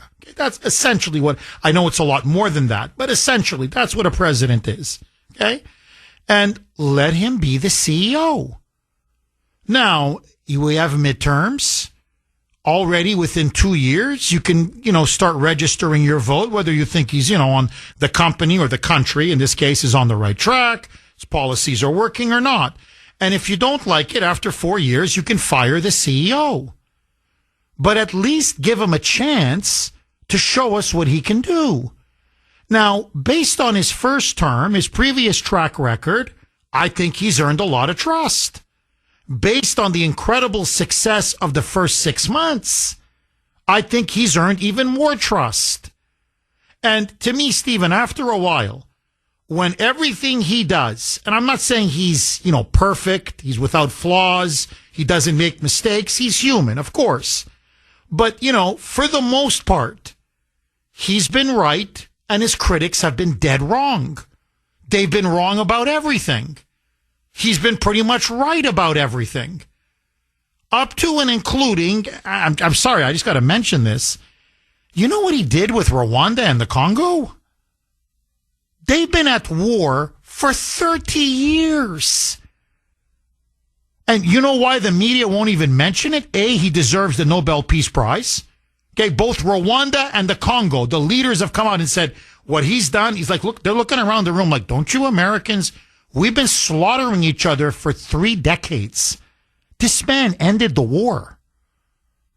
Now, again, I don't want to be politically incorrect, but I got to say it. You've got black Rwandans and black Congolese, okay? So you have black Africans slaughtering each other in a vicious war. And this man, who's supposedly a racist and a bigot, according to these idiot moonbats. So if he was a racist, a white supremacist, well, if he's Hitler, you think Hitler wants to make peace between two black African countries? You think a white supremacist says, yeah, we got to make peace? He'd say, no, the more black people dead, the better. That's what a crazy white supremacist would say. Instead, Trump is like, come on, let's get a peace deal. Come on, come on. You want to come to the White House? Is that what it's going to take? Come to the White House. Okay? And we'll even throw in a couple of good trade deals so everybody's happy. This man ends a 30-year genocidal war among two black African nations. And there's barely a peep. Barely a peep. Nothing in the media. Hardly nothing in these, even among his own supporters. And I'm looking at this and I'm like, are you, like, what? And the reason why the media won't report it, it destroys their entire narrative. If he's a racist, why is he making peace? If he's a white supremacist, why is he making peace? If he's a warmonger and Hitler and a fascist, why is he making peace? So, Stephen, everything I've seen this CEO Trump do, winning. Let him do his job. And I'm telling you, the big, beautiful bill, for all of its warts, and I know there's a lot of pork. Believe me, if I had things my way, there'd be a lot of stuff in the bill that's not in the bill. But you look at the fundamentals of this bill, holy shamoly. On energy, on taxes, on the border, on the economy, on helping ordinary working middle class people, on turning this country completely around, on the military. China's against this bill. That should tell you everything you need to know. Why? Because our Navy will now catch up to China's Navy. And we will have the preeminent military in the entire planet. 617-266-6868 is the number. Okay, as you know, I rarely, very rarely do this, where I quote directly from, say, an op-ed piece in a newspaper or magazine or whatever. But I got to tell you, this piece was so well written, and it is so powerful, and it is so relevant. I want to read the first couple paragraphs. It's in today's Wall Street Journal. Oh, forgive me, yesterday's Wall Street Journal. It's by John Katzimatidis. Hope I'm pronouncing his last name correctly. He is the owner of one of the largest independent grocery store chains in Manhattan. Okay, in basically in downtown New York City. And he is petrified of the prospect now that Zohran Mamdani is not just going to be the mayor of New York, but the voice, the face, really the spokesperson for this new Democratic Communist Party. And the title of the piece says it all. Want Soviet breadlines? Vote for Zohran Mamdani. He says he wants government grocery stores. That idea has been tried many times. So that's the headline and the subhead. Now, I just want to read to you the first couple of paragraphs. Please, this is our future. If Trump goes down and his presidency goes down and the likes of Mamdani now rise to power. As owner of Gristedes and D'Agostino's, this city's oldest and largest independent supermarket chains, I have spent my life keeping shelves stocked, workers employed, and families fed. That's what capitalism does. It works, it builds, it feeds, and it empowers. Next paragraph. Now comes Zohran Mamdani with a delusional notion in the name of radical socialism that would destroy everything we've built. His quote-unquote public grocery proposal, a government-run alternative to private supermarkets, would collapse our food supply, kill private industry, and drag us down a path toward the breadlines of the old Soviet Union. Now, one more paragraph. Okay, it's a brilliant, I urge everybody, if you haven't read it, read it. The whole piece is great, but I just want to read you the third paragraph. Everything Mr. Mamdani is suggesting was already done by Hugo Chavez in Venezuela and Fidel Castro in Cuba. Both nationalized their food distribution systems in the name of quote-unquote equity and quote-unquote access. What followed was poverty, rationing, and hunger. Grocery store shelves were stripped bare. Citizens stood in lines for hours to get a loaf of bread or a bag of rice, if there was any food left at all. Now, what the author of this piece, Katsi Matidis, he, by the way, an immigrant from Greece, loves America, says he can't believe that Americans are even contemplating this. Okay, he's shocked. Okay, as a proud Greek American, as a proud immigrant to this country. And the point that he makes is, notice that the likes of Zoran Mamdani, or Ilhan Omar, or Rashida Tlaib, or AOC, or whatever, take your pick. Notice, either they or their parents, they didn't go to Cuba. They didn't go to Venezuela. They didn't go to China or the old Soviet Union. They come to the United States of America, but they want to import communist, socialist, destructive ideas here. If you love communism so much, then go to Venezuela. Seriously, dude, go to Cuba. Go to China. There are many places around the world who are either communist or were communist. Go there. But instead, no, you come to the land of the free and the home of the brave and the land of freedom and liberty and free markets and private property and the rule of law and capitalism. And you want to destroy us from within on behalf of an experiment that everywhere it's been tried, as the author points out, has led to food shortages, rationing, breadlines, poverty, misery, in some cases, actual starvation. These people are insane. They're insane.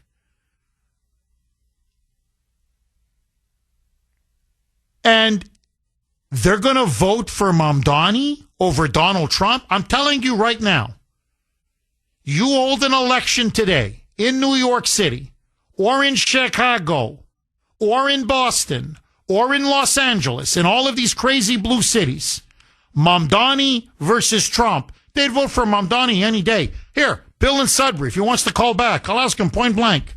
Mamdani or Trump? Take a pick. Who do you vote for? He won't hesitate. He'll pull the lever from Mamdani, Marxist Mamdani. Give us the Marxist revolution, baby. Give us communism good and hard.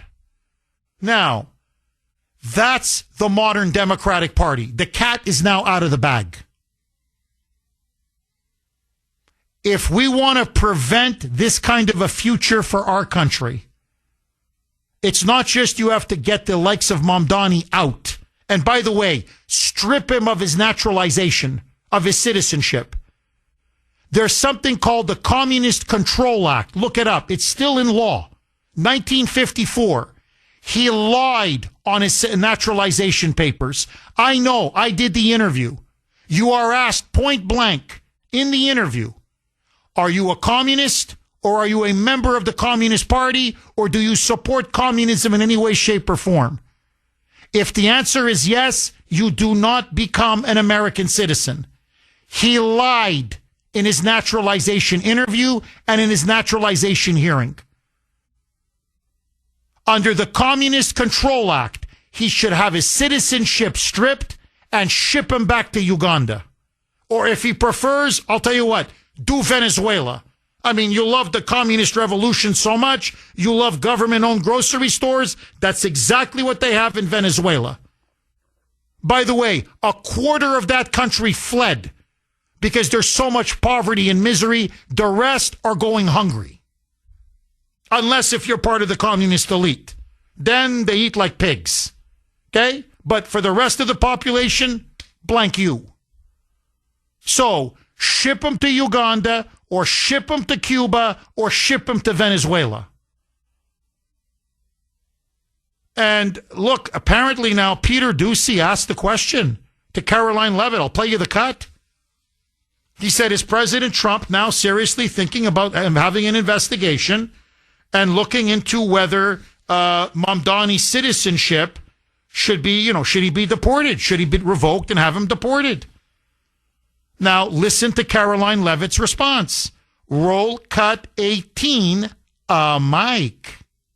Does President Trump want Zoran Mamdani deported? I haven't heard him say that. I haven't heard him call for that. But certainly he does not want this individual to be elected. I was just speaking to him about it and his radical policies that will completely crush New York City, which is obviously a city that the president holds near and dear to his heart. No question. Trump is very worried. It'll destroy New York. This man will single-handedly. He will do to New York what Castro did to Cuba, or what Lenin did to Russia, or what Chavez did to Venezuela, or what Mao did to China. He will wreck it. I mean, he will ruin it. But no, if Trump's people are listening, trust me, I would launch an investigation. And under the Communist Control Act, strip him of his citizenship. 617-266-6868. Tony in the Freedom State, Florida. Thanks for holding, Tony, and welcome. Good morning, Jeff, my fellow patriot, and I am happy. Yes, sir. I'm happy to announce. Oh, first of all, happy birthday, America, and I hope you have a great 4th. Jeff, I am happy to announce this morning the grand opening of Alligator Alcatraz. So it is just going to be fantastic. We have President Trump coming down with Governor DeSantis, and they're going to be there for the grand opening. So those are great things that are happening, Jeff. And I really believe that they're going to get this big, beautiful bill across the finish line. It's going to be a little tight, but of course, you have people in Congress and in the Washington swamp that they just want to spite President Trump, because this big, beautiful bill is going to cement his legacy, Jeff, to be the greatest president in the history of this country. I mean, there's no doubt. Even the past 2 weeks, the things that he's accomplished with Iran and, the Supreme Court decisions and everything. I mean, I want to say he is definitely the greatest president that ever lived. If this will really put the cherry on the sundae, Jeff, we've been with him. My wife and I have been full supporters ever since he came down the escalator in June of 2015, Jeff. We've never wavered. We've never doubted this man. He has the best interests of the country at heart and the American people. And the only people he is beholden to is the American people, are the American people. And so we're just excited about everything he has coming down the line here. And I really believe they're going to get this thing across the finish line. It's a little bit of a nail biter, Jeff, but I think we're going to get it across. We might need J.D. Vance in the Senate to have the tiebreaker. I'm just amazed, Jeff, though. I think, we talk about this all the time, and I know you do. It's amazing how, the Democrats stick together, right? But you have these rhinos that just split off of the Republican conservative Trump supporters in the Congress. And, there's always these people that stray. And, I mean, if they would just stick together, Jeff, this thing would be an easy win. But as usual, we have to deal with these. Tony, look, you're completely right. The Democrats are thick as thieves. And I got to say this about the communists in general. This goes all the way back to, Russia in 1917. But you can go country by country, regime by regime. Man, they stick together. Just to give the devil its due. They have each other's back. It's incredible. They're murdering people, tens of millions. It doesn't matter. They stick to them, honestly, like two peas in a pod. They are, so that's how they are. Our side, we're always stabbing each other in the back. Always. It's like a circular firing squad. And I've got to ask you, Tony, Tillis, I get. He hates Trump. He's always hated Trump. He's completely owned by the Chamber of Commerce and the globalists. He was looking to retire anyway. He's cashing out now. By voting against Trump, he thinks he's going to get paid and paid well when he officially retires, doesn't seek re-election, and he's going to be out by next year. But what do you say about Rand Paul? I mean, he's not going anywhere. He's going to still run for re-election. In fact, he still thinks he's got presidential ambitions. He thinks he's going to be the guy that beats J.D. Vance or Marco Rubio in 2028. And so what's your theory about him? Grace, my wonderful wife, as you know, is convinced that for Rand Paul, a lot of it is personal. That he can't stand Trump. He hates Trump. That Rand is in many ways an elitist.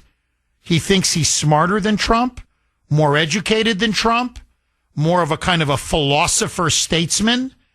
And he doesn't like Trump's personality. He doesn't like Trump's policies. He can't stand his tariffs. He can't stand a lot of his America First positions on the economy. And so Rand Paul, and by the way, remember he came out with that video whining? This was just a couple of weeks ago, why he wasn't invited to the picnic at the White House. And he was almost like crying. He was so like, how come you didn't invite me and my wife and my kids? And this is so petty and so offensive and I'm so hurt. And then Trump came out and said, okay, if it means that much to you, sure, come over to the picnic. And I can talk about getting your vote for the big, beautiful bill. But you can tell, Tony, it's personal. He doesn't like Trump. And it's almost like he just wants to stick it to him for the sake of sticking it to him. What say you? Yes, Jeff, I agree with everything you said about Rand Paul.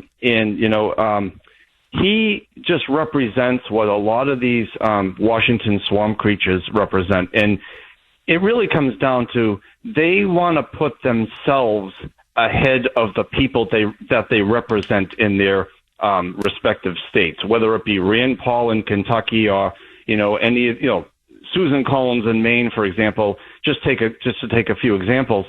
They rather put themselves in their own personal interest ahead of the people that they represent.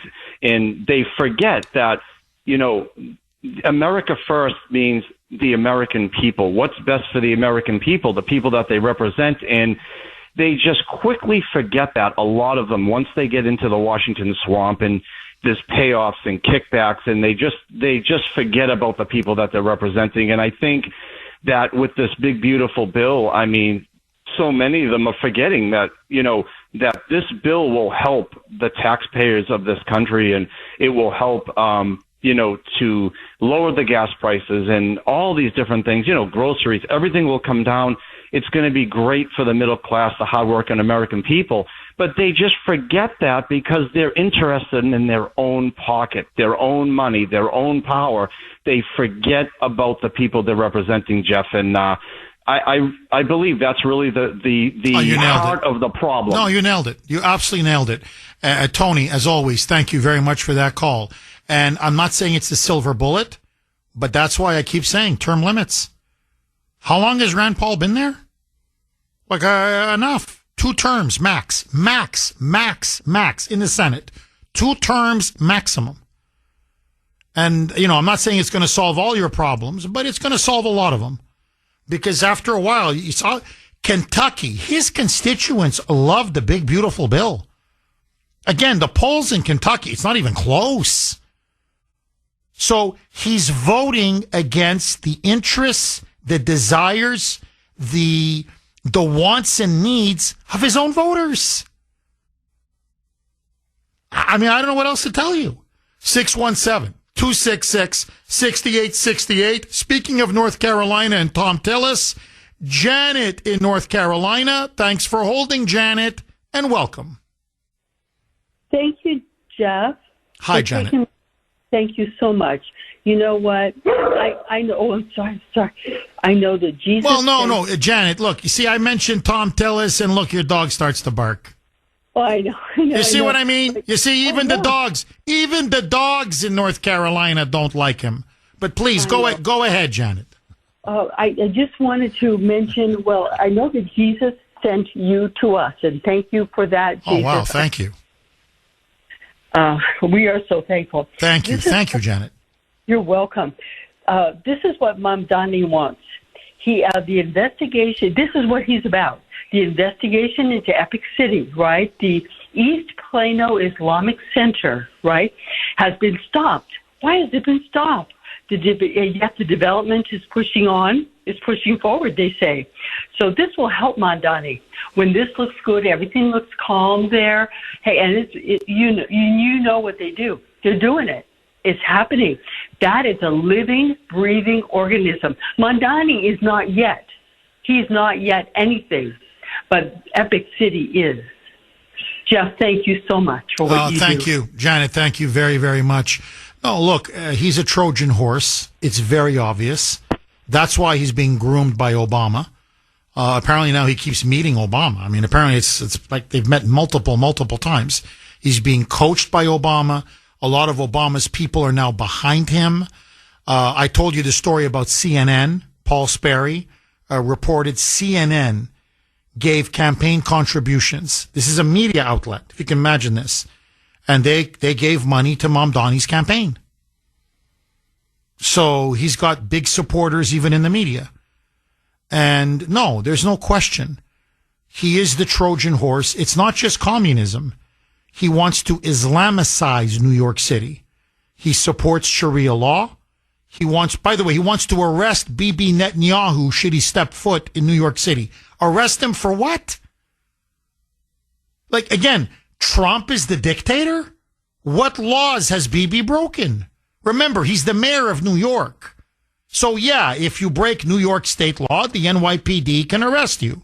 So, I'm sorry, well, what did he do? What did he do in New York? I don't know. Is he setting apartments on fire? No. Is he rioting and looting? No. But even if he did, nobody gets arrested for that in New York. Has he murdered somebody in New York? No. But again, they don't arrest people for murder even in New York.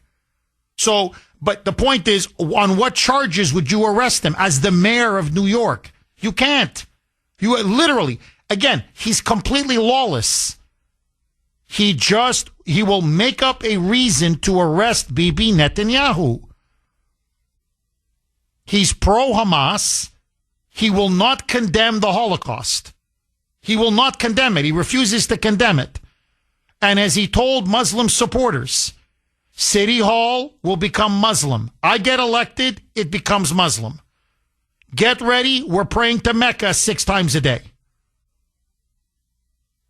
So, and look, if he could revive, remember they were making a plan, Muslim militants were hoping to get an Islamic center, community center and mosque built right there on ground zero. Do you remember that? After the 9/11 terrorist attacks. And they even called it the Cordoba House, which was the name after the city in Spain that they conquered when the Islamists swept into Spain about 1,000 years ago and conquered Spain. Well, they even called it after the city that they conquered when they did their invasion of Spain. And so they called it the Cordoba House. It would signify their conquest of America. Mamdani wants to revive that. So, it's obvious. He wants to not just make a communist New York City. He wants to make an Islamic New York City. 617-266-6868. Russ in Boston. Thanks for holding, Russ, and welcome. Jeff, what we're seeing is an unholy trinity. Jew haters, communists, and people who live to suck off the production of others. The Democratic Party must be destroyed. It's time for people of goodwill to abandon the Democratic Party once and for all. Now, what must fail to see is this. The only acceptable way to cut spending is to grow the economy. That's the only way that's acceptable. Now, after growing the economy, now you can get people off of public assistance. Now, as far as the chairman of the Federal Reserve is concerned, he is a political scumbag who is not only screwing Trump, but screwing us all. And Jeff, the insane part of this, okay, this Jew hater that wants to become the mayor of New York, what he actually wants to do is control the second largest home of the Jews. He's not satisfied enough with Jews being killed in the Middle East. He wants to control them here in New York. That's what his goal is. Well, Russ, just to piggyback, you're completely right. Just to piggyback off of what you're saying, I mean, literally, he says, I want to globalize the Intifada. And what they say, what do you mean? Well, I want to bring the Intifada to New York City. Well, what is the Intifada? The Intifada is what the Palestinians do when they engage in violence against Jews. It's suicide bombings. The October 7th attack was considered the mother of all intifadas. That's what they called it, the mother of all intifadas. So what they want is they want October 7th, they want terrorist attacks, they want suicide bombings, and he says we need to bring that to America and to New York City. Now, to me, I don't understand how Jewish Americans in New York are putting up with this. And instead of organizing politically to take him down, I don't know, throw all your weight behind Eric Adams, or there's Curtis Sliwa, who's going to be running for the Republican, he's going to be for the Republican Party. I don't care. Pick one or the other. Instead, their reaction is to flee. You know, Sandy and I were just talking about that in our pre-show meeting. She said, instead of fighting Mamdani, it's getting so bad that you've got mayors in Florida saying, stop. We can't take any more of you New Yorkers coming in because they're all fleeing Mamdani now. The prospect of Mamdani winning. So they're like, no, we got too many people already. What are we going to do with all these people? So they are fleeing New York in now massive numbers. They're not fighting, Russ. They're running. What say you? Jeff, all of this makes me sick, okay? Just remember, I have disliked and hated the Democratic Party and the American left that controls it for 50 years. I have seen this coming for 50 years. And that's why I see President Trump Jesus saved our soul. But Trump is saving our country. And finally, all of this is coming to light. And finally, we have a leader that's going to fight back. And believe me, the rest of them have only feathered their nest, played the pacifist game, and everything else. Finally, we have someone that's, and look at what they're trying to do to crucify him. No different than Jesus, okay? He's being treated the same way as Jesus was, okay? So, anyways, Jeff, I'm optimistic because Trump, little by little, seems to be winning this battle. Well, he gets this big, beautiful bill through, Russ. I mean, he's really going to have the wind at his back. And look, Trump is going to focus his guns on Mamdani. And I think what Trump's going to do, I don't want to speak for him, but I think he's going to make a few phone calls, and he's basically going to tell either Adams or Sliwa or whatever, look, guys, offer somebody a position, do what you got to do, but it's got to be one candidate against Mamdani, a united front against Mamdani, and we're going to take him down. He cannot be allowed to be mayor of New York. He's going to destroy one of the greatest cities in the world. Whatever people think of New Yorkers and, you know, parts of New York City, you cannot allow the financial capital, the financial center of America, to just be destroyed like this. I mean, it's suicide. So I think Trump is going to, hopefully, Trump is going to take care of Mamdani. But right now, he's got bigger fish to fry. He's got to get this this BBB passed. Because honestly, Russ, if it doesn't pass, his presidency's in big trouble. So to me, this week is all about the BBB. Russ, thank you very much for that call. Agree, disagree. Bob in Plymouth. Thanks for holding, Bob, and welcome. Good morning, Jeff. Thanks for taking my call. My pleasure, Bob. I'm kind of nervous here today, and I went to bed last night hoping that when I woke up this morning they had this thing settled, but obviously they don't. But I have a question for you, and I don't know the intricate details of this act. It's called the Communist Control Act of 1954, signed by President Eisenhower. That's right. And I don't know the details of what we could do to stop this clown in New York, because it's obviously he's got communist plans. You know what I'm saying? Well, what the act specifies is that if you are an immigrant to this country, okay, we're not talking illegals now, we're talking about a legal immigrant, and you are a communist, or you were a communist but you didn't disclose it, or you're a member of the Communist Party, then the United States has the right, remember, it's the Communist Control Act to control communists, then the United States government has the right, by law, passed in a statute in Congress, as you said, signed by Eisenhower, to revoke your citizenship and to have you deported back to your home country.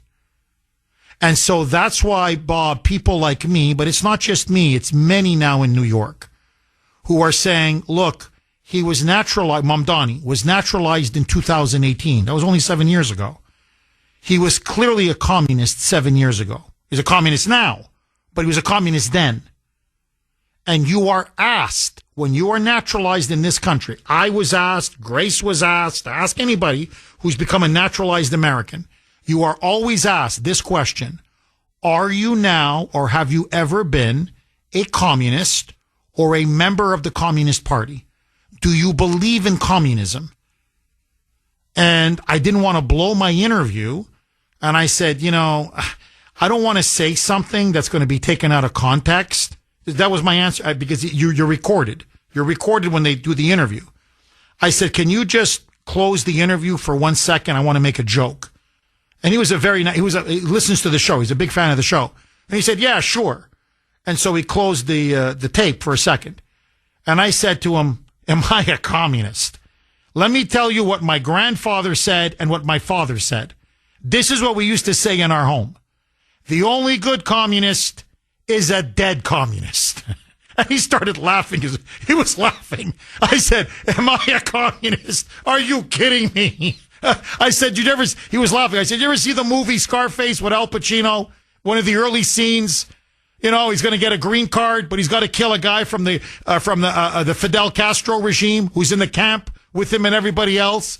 And the Al Pacino character says, communists, I kill for free. Like, don't even give me the green card. So, and I go, that would be me. If, I should have been the Al Pacino character, okay? So he's laughing, and because I said, look, I don't want them to say it's a threat of violence and I'm going to kill somebody and I don't want to blow this. So he understood that. He was laughing, and the tape went on and we kept talking. My point is, you are asked, are you a communist? Have you ever been a communist? Are you a communist sympathizer? Are you a member of the Communist Party? Mamdani is clearly a communist. He clearly was a communist. He lied.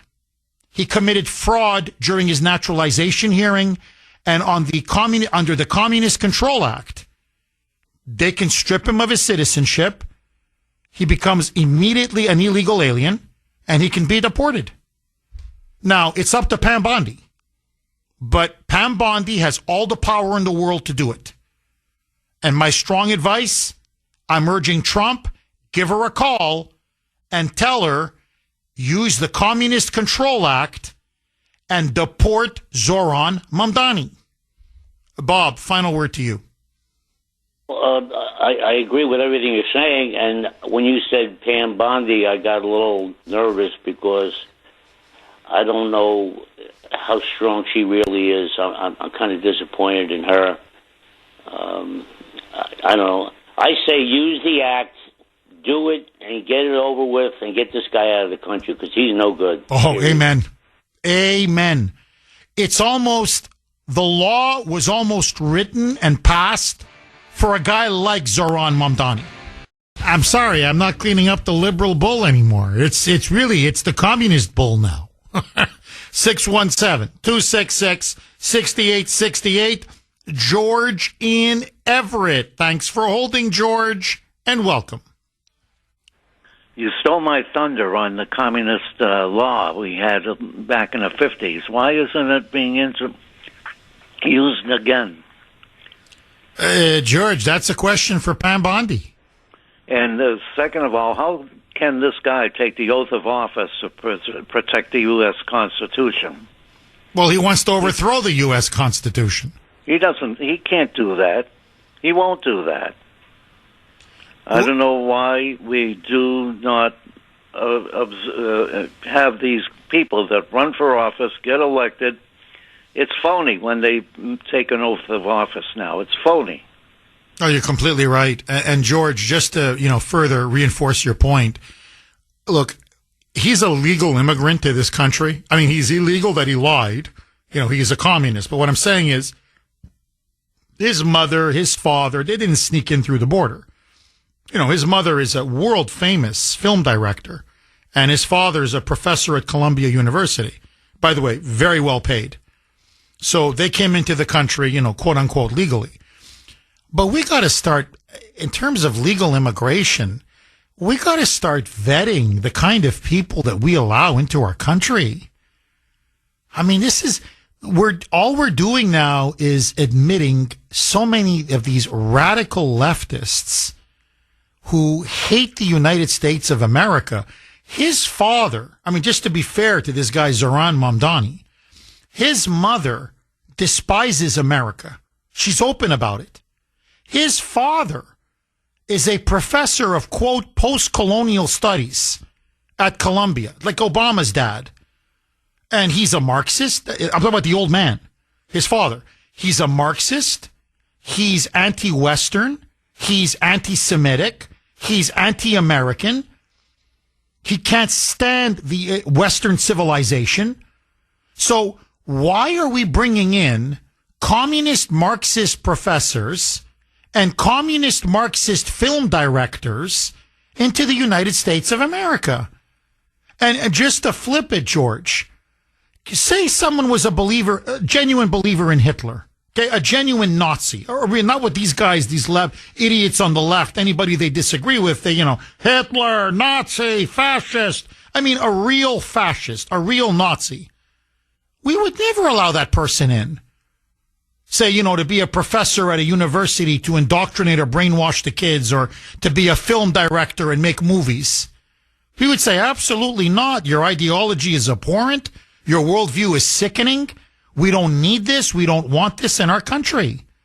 Yet when it comes to those on the very far communist, Marxist, socialist left, they keep admitting them one after another. And that's why, honestly, George, I want to revive a phrase that was very popular in the 60s and 70s. America, love it or leave it. Look, maybe I'm the only country bumpkin left. But I swear to you, when I was there at Faneuil Hall, one of the happiest days of my life, outside of my 2 children being born and getting married to my wonderful wife, becoming an American citizen was the happiest day of my life. I had tears of joy. I was crying. I cried. Tears of joy. I literally cried. Tears of joy. And when I put my hand over my heart and I pledged allegiance to the flag and I took an oath to defend and uphold the Constitution of the United States, it's the oath, to me, it's the same oath that I took to my wife that I would honor and cherish her till death do us part.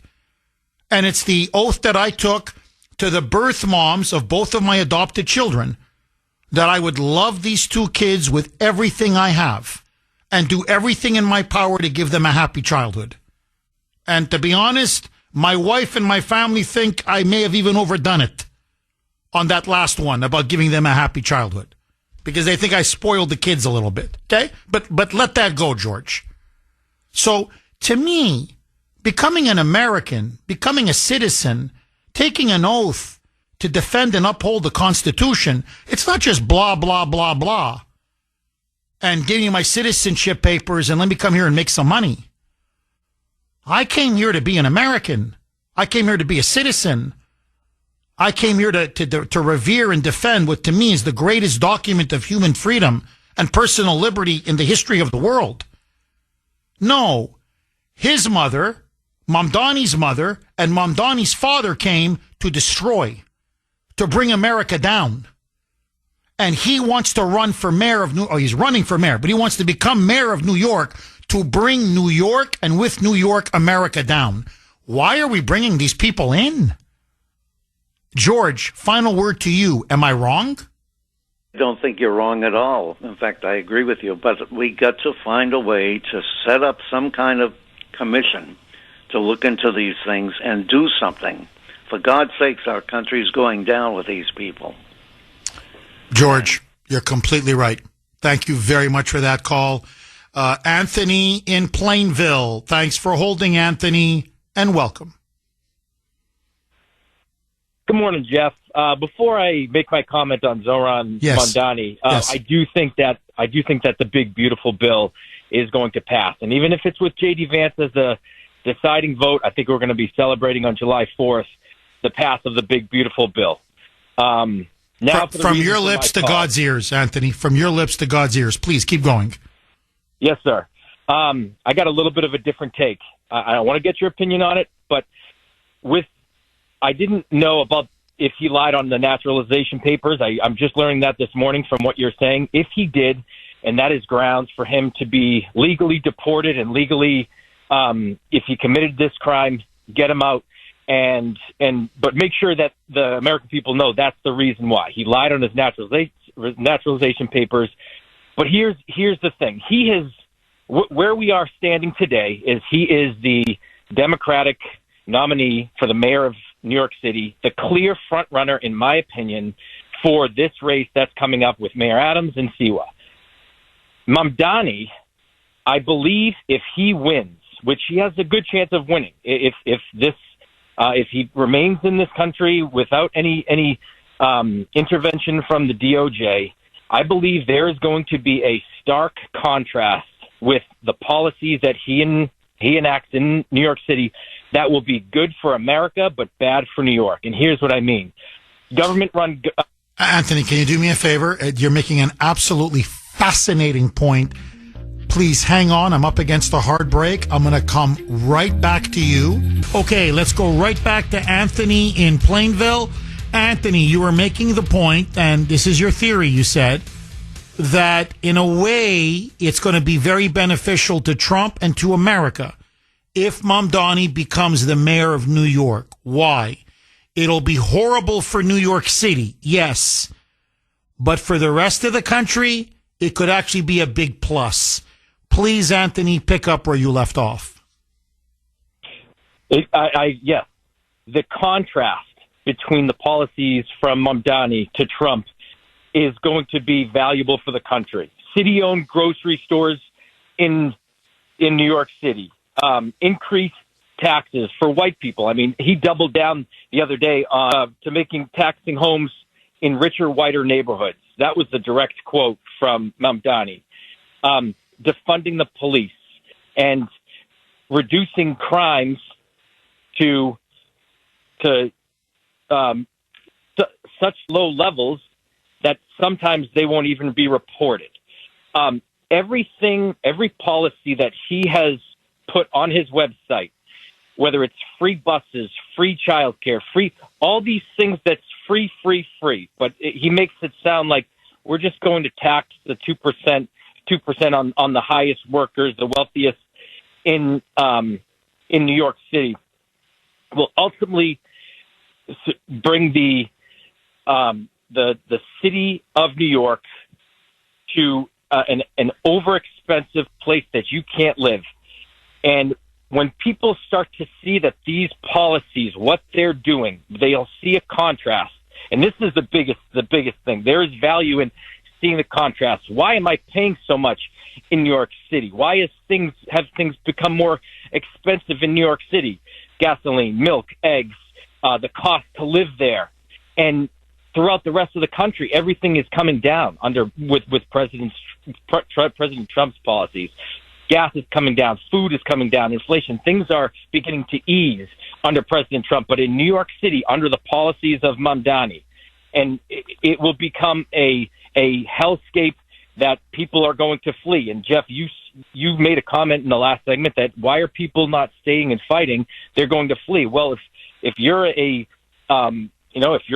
white man or white woman and you have a family and you have somebody so let's say you're Jewish and you have a mayor that is openly against the Jewish religion or Jewish people, or if you're making X amount of dollars, why would you want to stay? Why would you want to stay and put your family through that or put yourself through that?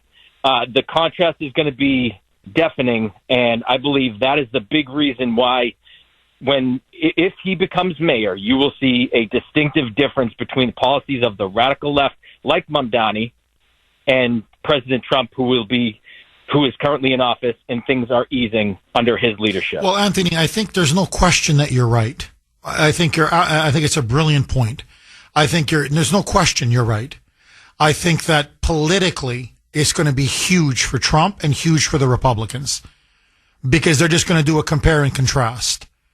And they can say, look at just an example. Look at Florida and compare that to New York City. Look at Texas and compare it to New York City. You can just go state by state and say, look at red cities, look at red states, and compare it to what's happening in New York. My fear, and you're completely right, Anthony, but my fear is this.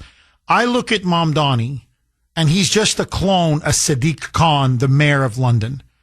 They're almost identical politically. They have a very similar background. They're both Muslims and militant Muslims. They're both been sent as a Trojan horse to destroy these great cities. And Sadiq Khan, and he's done incredible, almost irreparable damage to London. London has fallen. You go through many parts of London now, you literally feel like you're in the third world. Crime has skyrocketed. You have safe injection sites. The police are nowhere to be seen. Many homeowners have fled. The middle class is gone. A lot of wealth and investment has left London. London is a shell of its former self. Personally, I wouldn't go to London. I wouldn't travel to London. I wouldn't vacation in London. People are getting mugged. I mean, you got murders left, right, and center, knife stabbings. My point is this. In 10 years, Sadiq Khan has leveled London.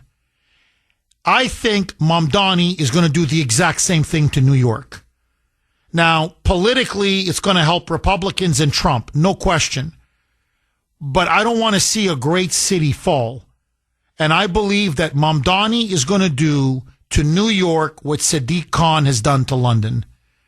And in some ways, the fall of London is a foreshadowing of the fall of Great Britain.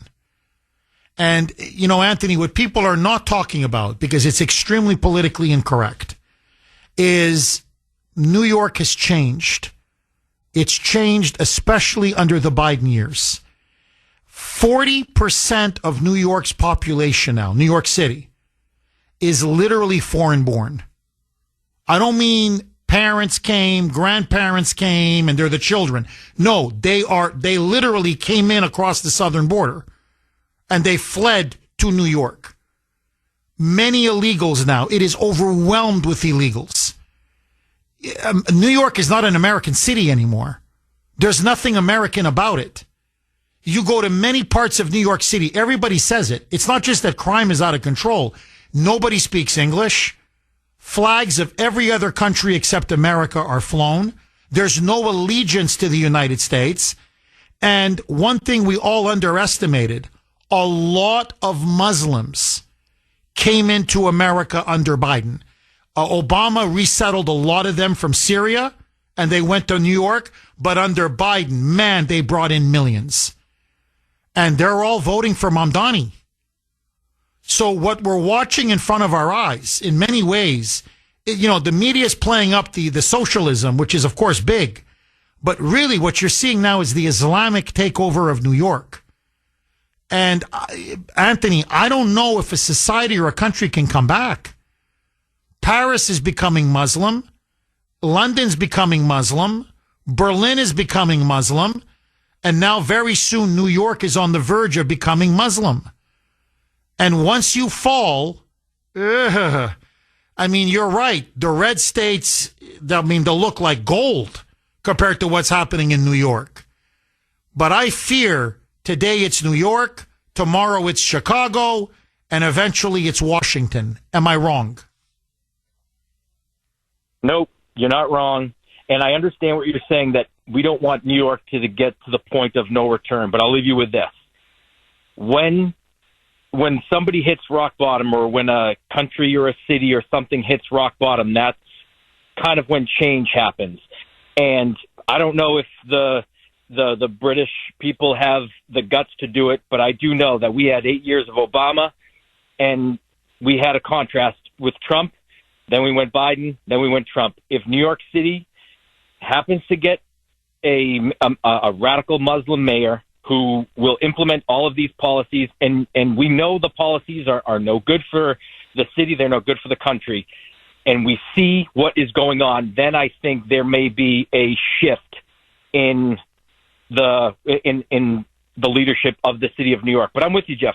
New York's a great city. I don't want it to get to the point of no return. But unfortunately, sometimes when you hit rock bottom, or when you get to the point where you've had enough, that's when things change. And unfortunately, right now, it looks like New Yorkers haven't hit that spot just yet. Oh, well, Anthony, look, you're dead on, and they're going to find out very soon. They're going to hit rock bottom. They elect this guy, and oh, man, they're hitting rock bottom. Anthony, thank you very, very much for that call. No, look, I don't want to be pessimistic. I love America. I believe in America. Yeah, that's in my blood. But, look at Detroit. Detroit's never come back. You look at Chicago, I don't know if it's coming back. What I'm saying is sometimes you just commit suicide. You don't come back. I mean, I get where you're coming from, Anthony. Now, that doesn't mean the rest of the country has to commit suicide. But what I'm saying is some cities, they just don't come back.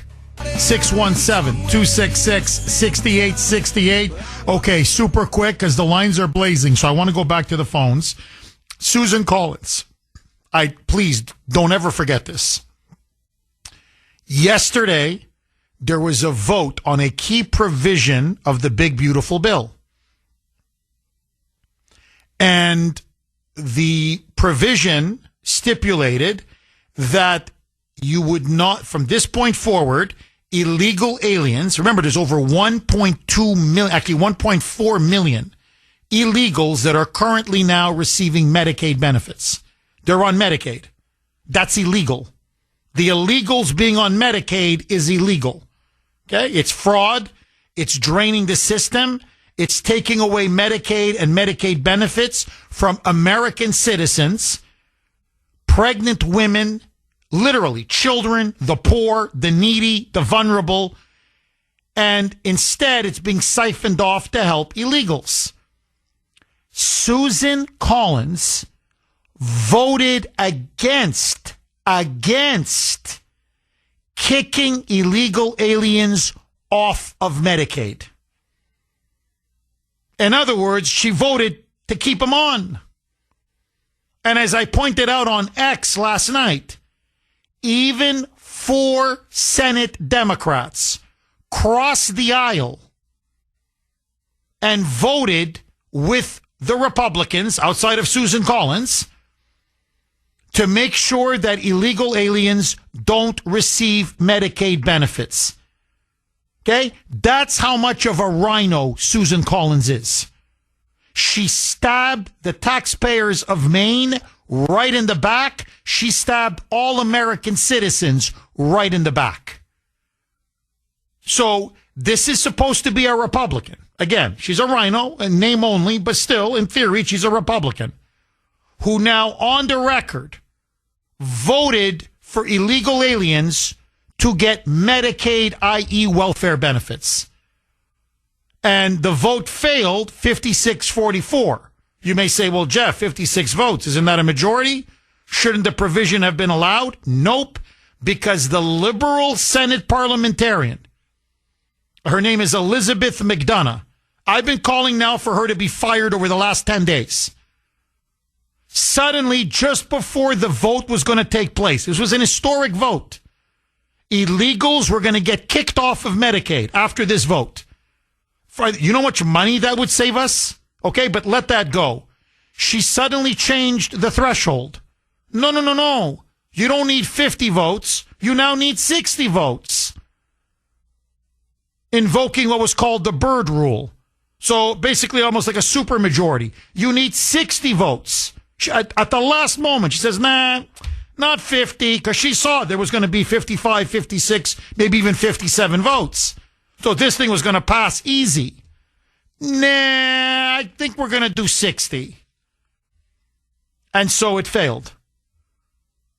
But this is what she's now really exposed herself for who and what she is. So if you live up in Maine, this is your senator. This is your senator. She literally puts the interests of illegal aliens ahead of Americans, law-abiding Americans, and the taxpayers of Maine. So in other words, blank you. 617-266-6868. Patricia in Everett. Thanks for holding, Patricia, and welcome. Patricia, Yeah. Are you there? Yes, I am. Can you hear me? I can hear you. Can you hear me? Yes. Go ahead, Patricia. Yeah, it's been a long time, Jeff. First of all, before I go on with what I want to say, can Susan Collins change her vote? No, it's done. That provision is done. They voted for it, and she made her decision. She's proud of it. God help her. Well, in any case, I have a different take on this whole thing with this big, beautiful bill. Yes. I believe it. I believe in my heart that it is going to pass. I say to everybody, forget about the hacks on the news, all the noise surrounding the bill. I believe that Trump has the hand of God on him, and I believe that he is the man for this time. He's been winning. He's had to fight all the way, but he is the man for this time, and this bill will pass, and everything's going to be all right, Jeff. I mean, you listen to the hacks on news, even Fox News, they're filled with hacks, and they want to do everything to discourage the American people. But I've been with Trump since he came down the escalator in 2015, and I have been following him. And I believe if you read the Bible, that throughout the Bible, God has always chosen men that were less than perfect, but they did his will. And I believe that Trump is one of those men. And I really believe in my heart that he is going to get this country on track, and this bill will pass, and things are going to be all right for the American people. Oh, I so hope you're right, Patricia. Look, J.D. Vance is at the Capitol. He's ready to vote. So I think they have J.D. as a reserve. So in case it is 50-50, he will be the tiebreaker, and then it goes to the House. And Mike Johnson is doing everything he can with Trump, with J.D., to get to that magic 217, 218 that they need to pass the bill. Look, he gets this thing done, Patricia. I mean, it's going to be an incredible victory.